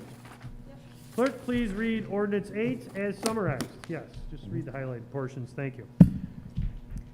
Sponsored by full council, ordinance establishing a civilian public safety board and auditor. Be it ordained that Article, what is that, 3, Chapter 2-2 of the Utica Code of Ordinance shall be amended by adding Division 4 entitled Civilian Safety Board and Auditor. Section 2-2-220, the purpose. The City of Utica shall establish public safety to improve accountability and transparency, citizen interaction and adherence to policies, the identification of patterns and cultures, safety departments and the residents, overall safety and wellness, and improvement. Section 2-2-2-21, membership. The Civilian Public Safety Board shall consist of 7 members of a term of 2 years. The initial terms shall expire on June 1st, 2024, and on June 1st of every 2 years thereafter. 2 members shall be appointed by the mayor of the City of Utica. 2 members shall be appointed by the majority vote of the City of Utica Common Council. 1 member shall be appointed by the local chapter of the NAACP, and 2 members shall be nominated by local 501 IRS tax designated not-for-profit organizations. Each interested group shall nominate a commissioner. Okay. Section 2-2-226, powers. The board has the power to appoint outside legal counsel, an outside auditor, and other professionals appropriated by the budget. The board will not be represented by the City of Utica Corporation Council Law Department. The advice and recommendations made to police leadership are non-binding and advisory only. Section 2-2227, the board may receive citizen complaints and thus develop a clear and coherent manner for doing such.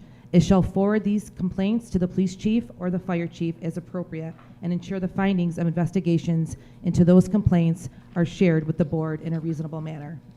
The board shall send an unredacted annual report on its activities to the mayor, police chief, and fire chief and the common council. Further ordained that this ordinance shall take effect immediately. Is there a second? Second from Miola. Who was the motion on that since it's full council? I'm waiting for one. Councilperson, will you defer the motion to Councilman? I will. Get his hand higher, so. It's his. Yeah. It's his. It's his. All right. It's his credit. Your votes. Thank you. 9 yeas adopted. Thank you. Proposed ordinance number 9 in pre-meeting conference was discussed as potentially going to committee. Is the council going to make a decision on that? Mr. President, I'd like the motion to move ordinance number 9 into committee. Okay, is there a second? We have a second from DeBrango. Any opposed to placing ordinance 9, ordinance amending the composition of the Bureau of Police to add temporary police officers / investigators to committee? Any opposed? It's in committee. Thank you. Clerk, can you please read proposed resolution number 10? And I do believe, in pre-meeting conference, you discussed there may be an amendment, just to remind the council. Mr. President, there's one more thing. I think this requires a Thursday rule waiver. Did we do Proposed that yet? resolution 10? It's got a Y on it. Let me see the date. Yeah. I see a guess so. Y on it, so. All right. Make a motion to waive the third. Go ahead, Sal. Motion to move to waive the Thursday rule for this. Second. All right, we have a second. Any opposed? Any opposed? No I one's did opposed. present it on Friday. Frank, would you help our clerk read this one into the record? She's getting a little dry mouth over there. You can help her out. No, you don't have to. All right. Who was the second on this? Sorry. DeBrango. Thank you. Councilman DeBrango, would you like to read this, or do you want the clerk to read it? Okay, clerk, please read. Why don't you make the amendment now? Make the motion to make an amendment to it. Okay, what's your amendment?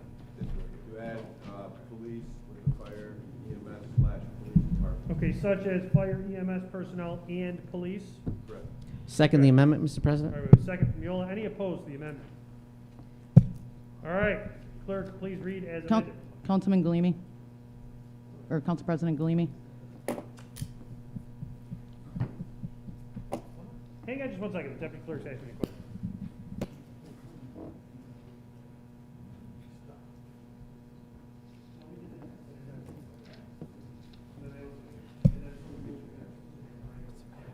Who moved this piece of legislation? It wasn't in committee. So. Frank. No, I guess Celeste moved it and Frankie DeBrango seconded it. There we go. No, Frank and Celeste and Frank wait Thursday. Providing the motion to move a piece of legislation. Okay. All right. Frankie, second. All right, perfect. The Franks, how's that? Thank you. All right.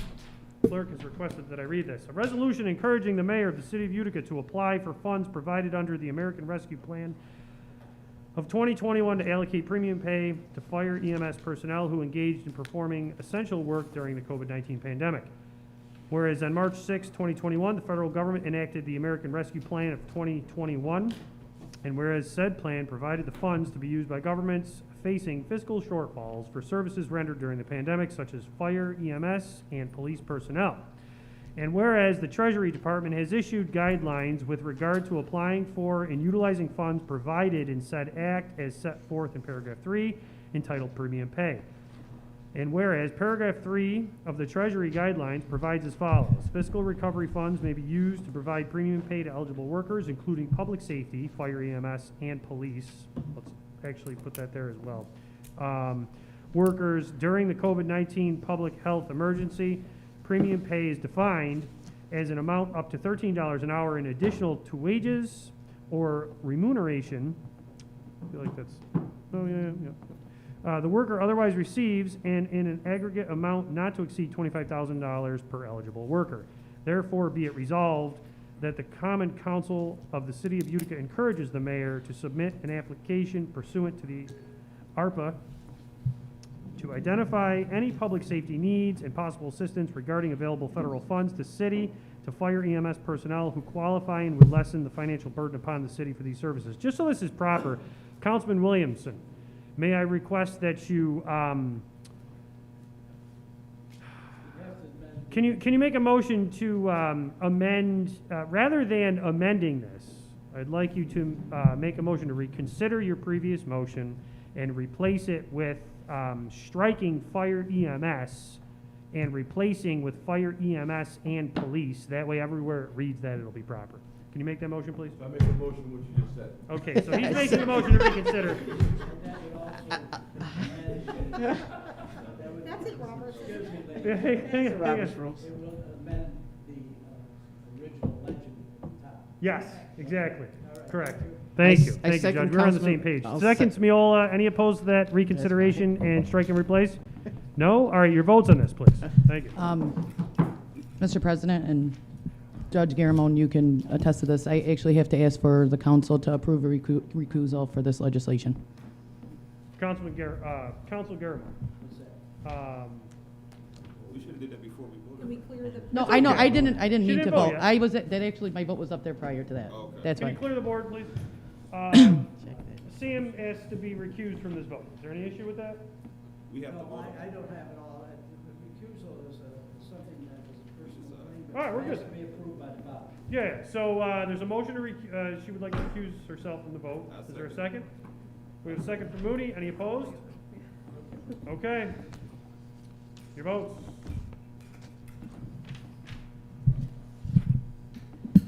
Eight yeas adopted. Can I qualify my vote on? Yes, you may. Yes.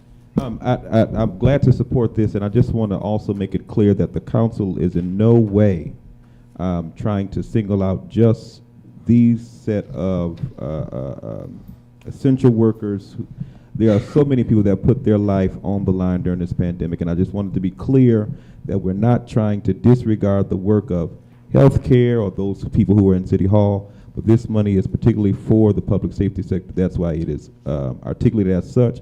But I wanted my vote to be clear that while though I'm supporting this, I do recognize all the work of the people who worked during this pandemic. That's all, Mr. President. Thank you very much. Okay. Proposed resolution number 11. Clerk, can you please read? Sponsored by Councilmember Aiello, Commissioner of Deeds, be it resolved that the Common Council does hereby appoint the following person as a Commissioner of Deeds in and for the City of Utica for a 2-year term commencing January 19th, 2022 and ending December 31st, 2022. Needham Mujic. We have a second from DeBrango. Who was the, you moved it. Yes, perfect. 9 yeas adopted. All right, thank you. All right, that concludes the legislation from pre-meeting conference. This is the first time we're actually going to effectively use the committee at whole, so I'm going to just lay out how I'm going to chair the meeting with that, and then that's how we'll do it for the next 2 years. Yeah. Councilman Moody is the chair of the committee of the whole. So Legislation prior. There's number 12, the resolution number 12. Number 12. Oh, okay. That's not in committee. All right, so for that, let's... We have to read into the record. Well, not only do we have to read in the record, but can someone, before we even introduce this, make a motion to waive the rules of order? I'd like to make a motion to waive the Thursday rule, please, Mr. President. We actually need to waive all of the rules because this is not being introduced through the introduction of legislation. I'd like to make a motion to waive all of our rules, Mr. President. Thank you very much. Second. For resolution, proposed resolution 12. For Correct. proposed resolution number 12. Thank you. 119, 22, and 82. Thank you very much. There's a second from Miola. Any opposed to that? I am opposed, and I'll qualify my vote for that. Okay, that's fine. The reason that, so to me, passing a resolution is kind of a moot point, okay? It states that from the mayor's message that the city is applying for a SAFER grant, okay? So we're already asking him to do something that he's already doing, okay? To me, that just seems unnecessary. With that said, there was a piece of paper that I was given that says a resolution authorizing the application for a SAFER grant.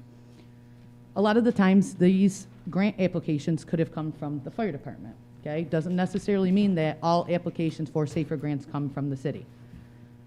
That may have been the reason that they actually passed that resolution, because it came from another department, not from the administration, to actually pass that legislation.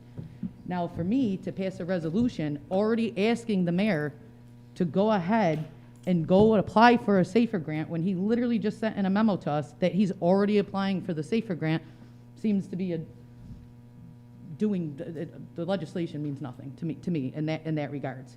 The only thing that I will ask, and I looked at other municipalities that had passed, they have applied for a SAFER grant, and the only thing that their municipality did was accept the application from once it was approved for the funds to be allocated. Our body is really different for the fact that not every common council has the authority to amend a complement, okay? Our authorization comes from amending a complement. We could send as many resolutions as we want to the city administration asking them to apply for a SAFER grant. They don't have to, okay? With that said, passing a resolution on top of him already telling us that he's applying for it doesn't seem necessary. So that is why I'm voting no on the resolution, because I will stand firm that I don't think that a resolution needs to be submitted for the fact that he's already applying for the application. Do you think it's? We don't need it, can we just vote? I mean, I'm going to defer to the council here because we've had so much discussion of this. Would you like to hear from the council? Well, Well, that's, I'm assuming that the SAFER grant requires a resolution, does it? I don't, if somebody can provide just that a minute. information, I would appreciate You're it. right about one thing. Not everybody does everything the same in every city in the state of New York. That's number one. We control the competent police and fire. However, whatever the application that is required by the federal government or anywhere else, if they use the word that you have to first have a resolution by the council before you even talk about proving that, then that is why the Corporation Council approved this resolution, which you've already adopted. So you followed probably what is the federal procedure. Now, the only decision you have is what you're going to do with the two ordinances, or the ordinance that involve the SAFER grant. That's all I have to say about that, and that's. Judge, just from. all right, thank you. I No, forgot the I'm floor. actually going to just clarify one more thing, and as the chair, I'm going to bring this to a vote. I got a monetary thing on there. Well, I'm going to call it for the vote. This resolution, they didn't vote on it. No, they didn't. Yeah, no, that's okay. Everything else you said was perfectly relevant, so I didn't want to nitpick at it. Right? Councilman Williamson, you said that you have a financial question? No, they changed that All right, another one. thank you. All right, so before we move on this, I just watched the council work together. Now, you guys are almost like working together in opposition right now, so I just want to say one thing. There's process and there's opinion. There's more than one way to do things with the process, but it's the opinion of how you have to move forward. You're like, choose one, right? The administration was recommending one thing. One portion of the council wanted to do it one way, and now what it looks like is the council as a whole is just going to do everything tonight. So I'd like everyone to just kind of like absorb what's going on in the room here and move forward with this in support of the fire department. So if you'd like to, Call for a vote. What? You gotta do it. there's one word in here that needs to be amended, and Councilman DeBrango would like the floor. I just want to ask the judge something here. So if this is approved, it's just requesting that he applies for 8 firefighters for the SAFER grant. That's all it does. The next piece, the ordinance, we can vote on the complement. Doesn't make a difference. This we could toss in the air. It makes no difference whatsoever for the next piece that we're going to vote on, correct?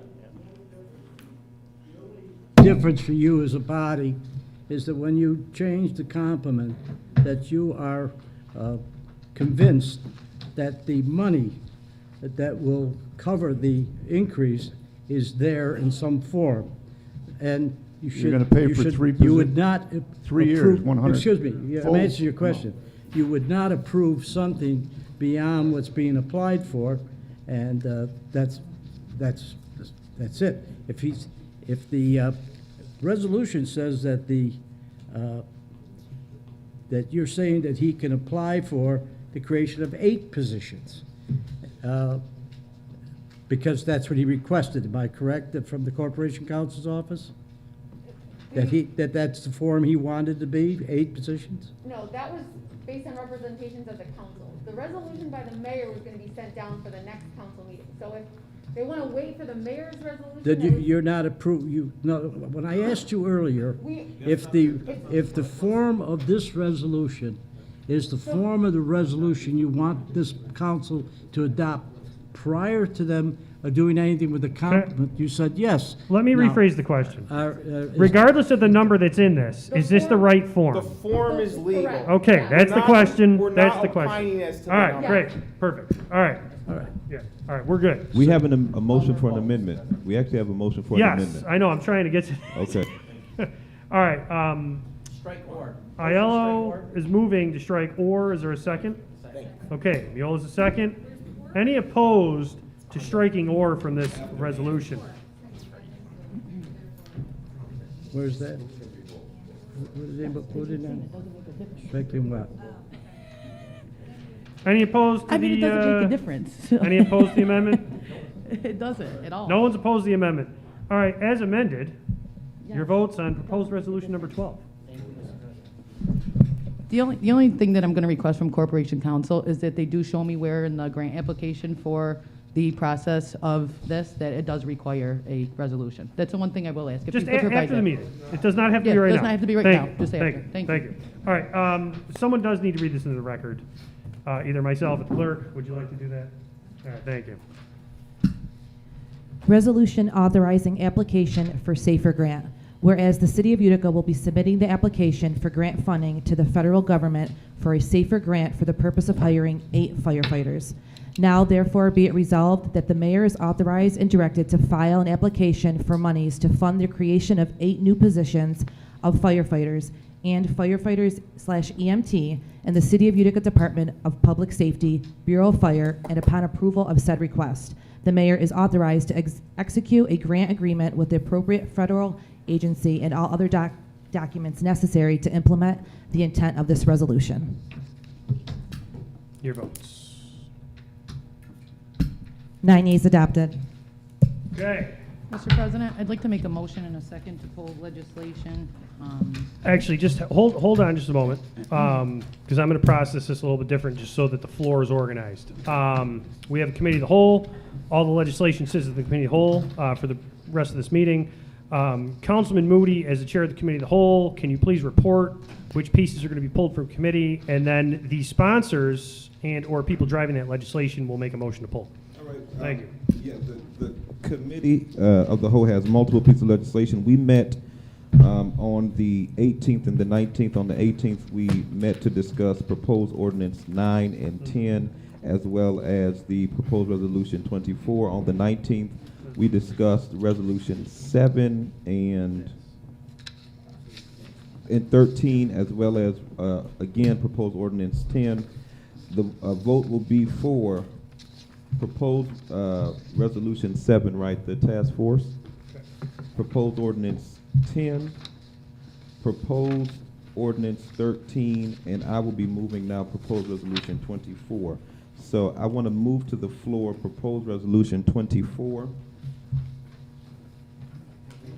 Yeah. Mr. President, I'd like to second that. All right, so we have a motion to, there's approving the establishment of standing committee of the whole meetings. We have to move it out of committee first. Yep, there's a motion to move it out of committee. Any opposed to pulling that from committee? It was committed 1/5/2022. Any opposed? All right, it's on the floor. Okay, now,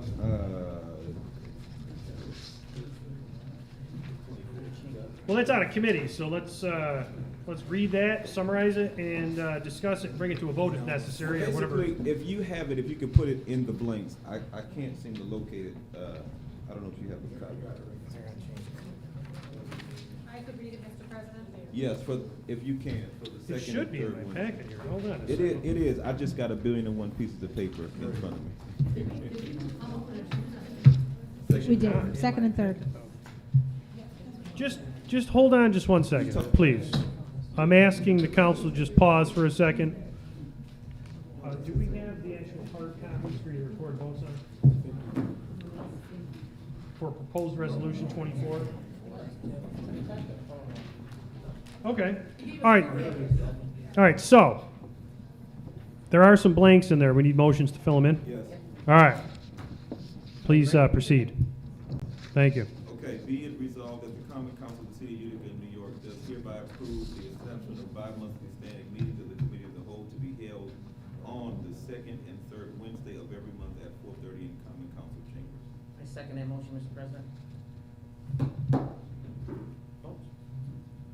If there's no discussion or preceding motions, I'm going to request that it's 5 o'clock. but- 5? Yeah. I'm just throwing it out there. We can make arrangements because it's a standing meeting, so.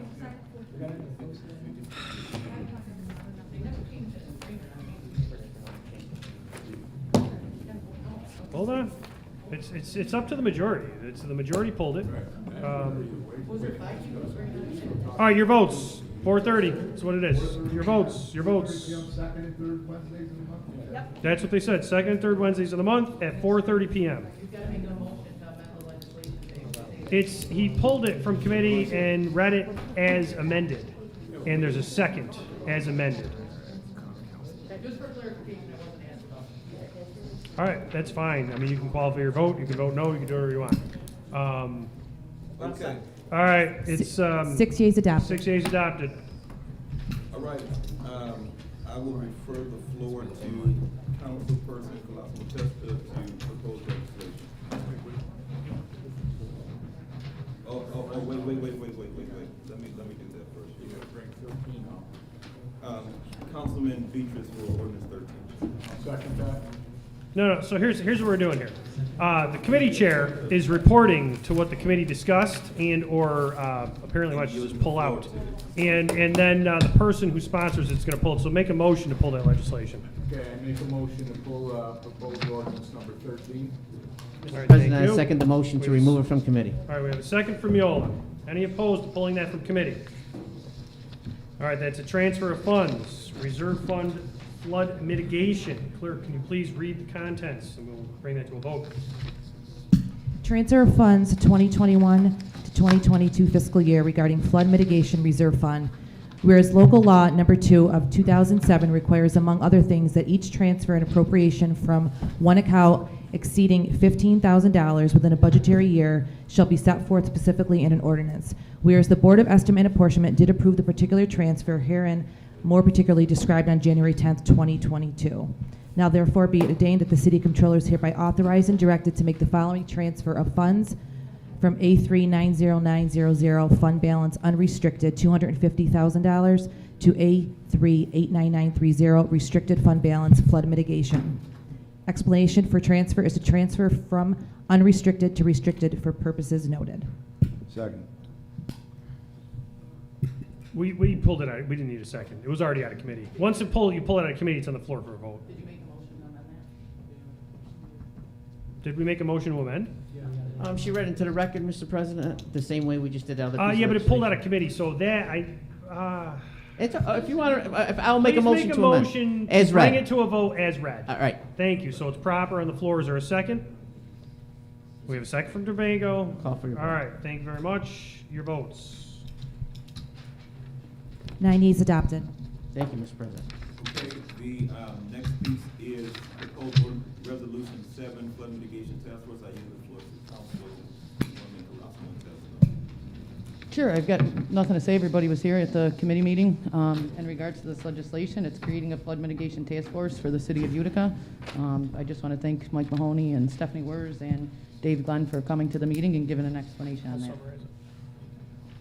Mr. President, there's the motion and We have a second to pull that from committee from Williamson. Any opposed to pulling this from committee? Which one's this? Actually, put your vote to the board on this one, please. This is the flood mitigation task force. Number 7? Your votes to pull out of committee. This is your votes to pull this from committee, not vote on it, just to pull from committee. Okay, it has not been pulled from committee because it's 5 noes. Thank you. It stays in committee. All right. To propose ordinance 10, amend composition of fire, Councilperson Colosimo Testa. All right. Just that it has to be read as amended.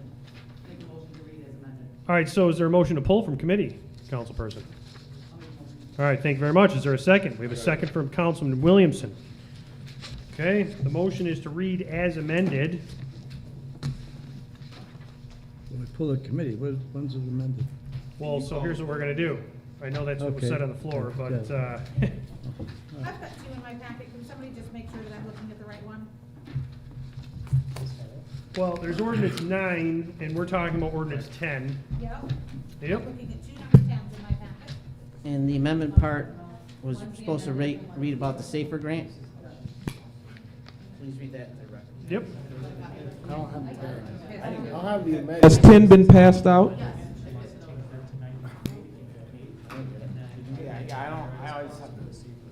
Dre's We're not tent. doing this. We're talking about- I'd like a copy to go to our corporate counsel as soon as possible. Hang on. I just want confirmation that everyone has the right piece in their hands before I read this, please. But do you have it written out? Do you have it written out? I'm going to call for a specific motion for this amendment. So everyone just get the piece in their hands, please. And then I will move forward. Is this it? It's not amended, eh? Oh, yeah, whereas. Yep. Say this is it's not on the proper form. Yeah. All right. Does everyone have the piece in their hand? I'm looking at this. I'm going to read the piece as it sat in committee, and then I'm going to request that there's a different amendment made because I do not agree that this amendment will work because it's a whereas at the top. And if you're going to actually have something in an ordinance be effective as part of the ordinance, it has to be part of the be it ordained. So we're just going to, I know, we're just going to move it to the end. It's fine. All right, so the piece that has been pulled from committee is amending the composition of the Bureau of Fire for the City of Utica, New York. Be it ordained that the Common Council of the City of Utica, New York, does hereby amend Section 2-2-168A of the City of Utica Code of Ordinances to read as follows.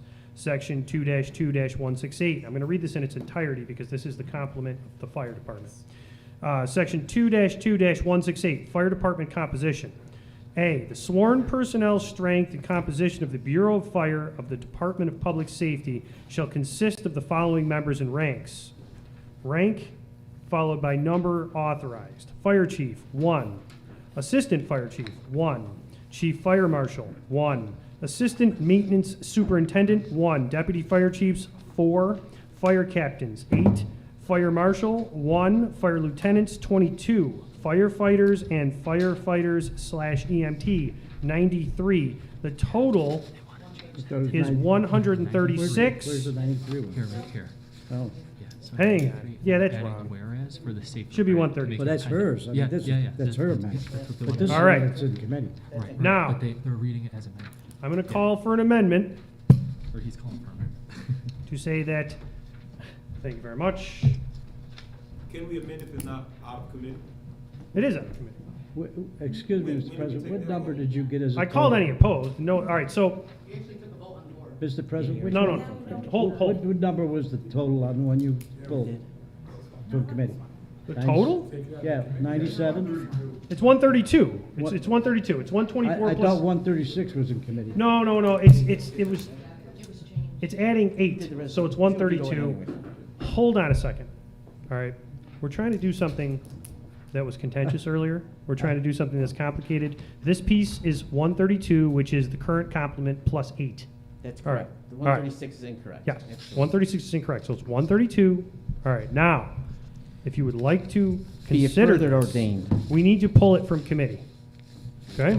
132? We have a motion from Mark Williamson. The reason I read it before we pulled it from committee, I wanted to establish the fact that this is how it sits in committee. Okay? All right. So there's a motion from Williamson to pull from committee. Is there a second to pull from committee? There's a second from Beatrice to pull this from committee. Please put your votes on the board to pull this from committee.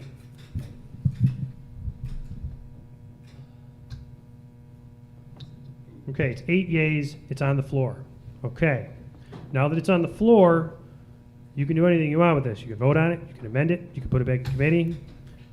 So is there a motion to amend? The motion to amend would be that this ordinance is effective pending approval of the SAFER grant.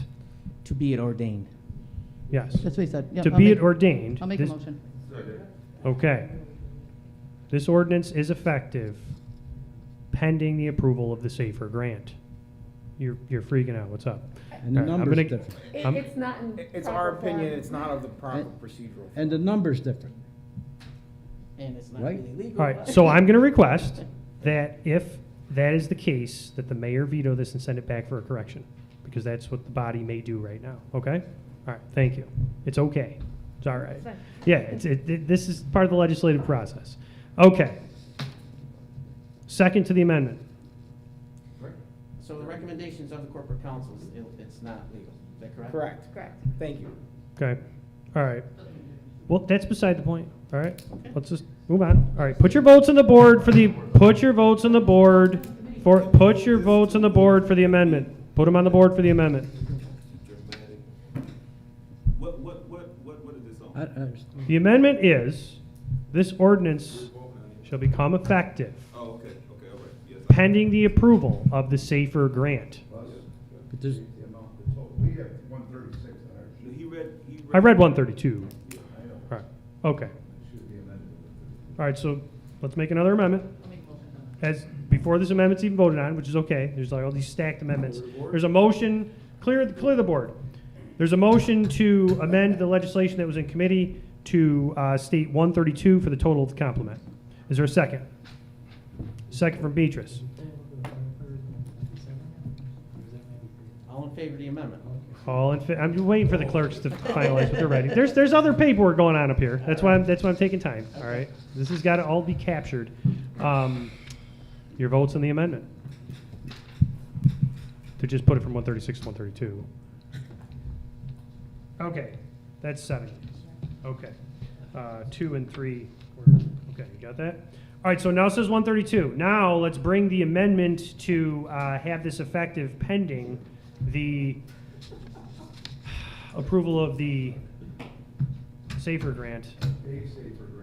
A SAFER grant. Mr. President, what's All the right. final number? Which one? 132. 132 is the final number. Yes, yes. I All don't, right. I don't remember you did amend it to. They just did it. 132. Yes, just did it right now. Okay. Yes, brought it to a All right. vote. All right. Okay. Thank you. All right. All right. All right. Okay, your votes on that amendment. Thank you. Okay, they're voting on the amendment to add to this ordinance, which they all just approved.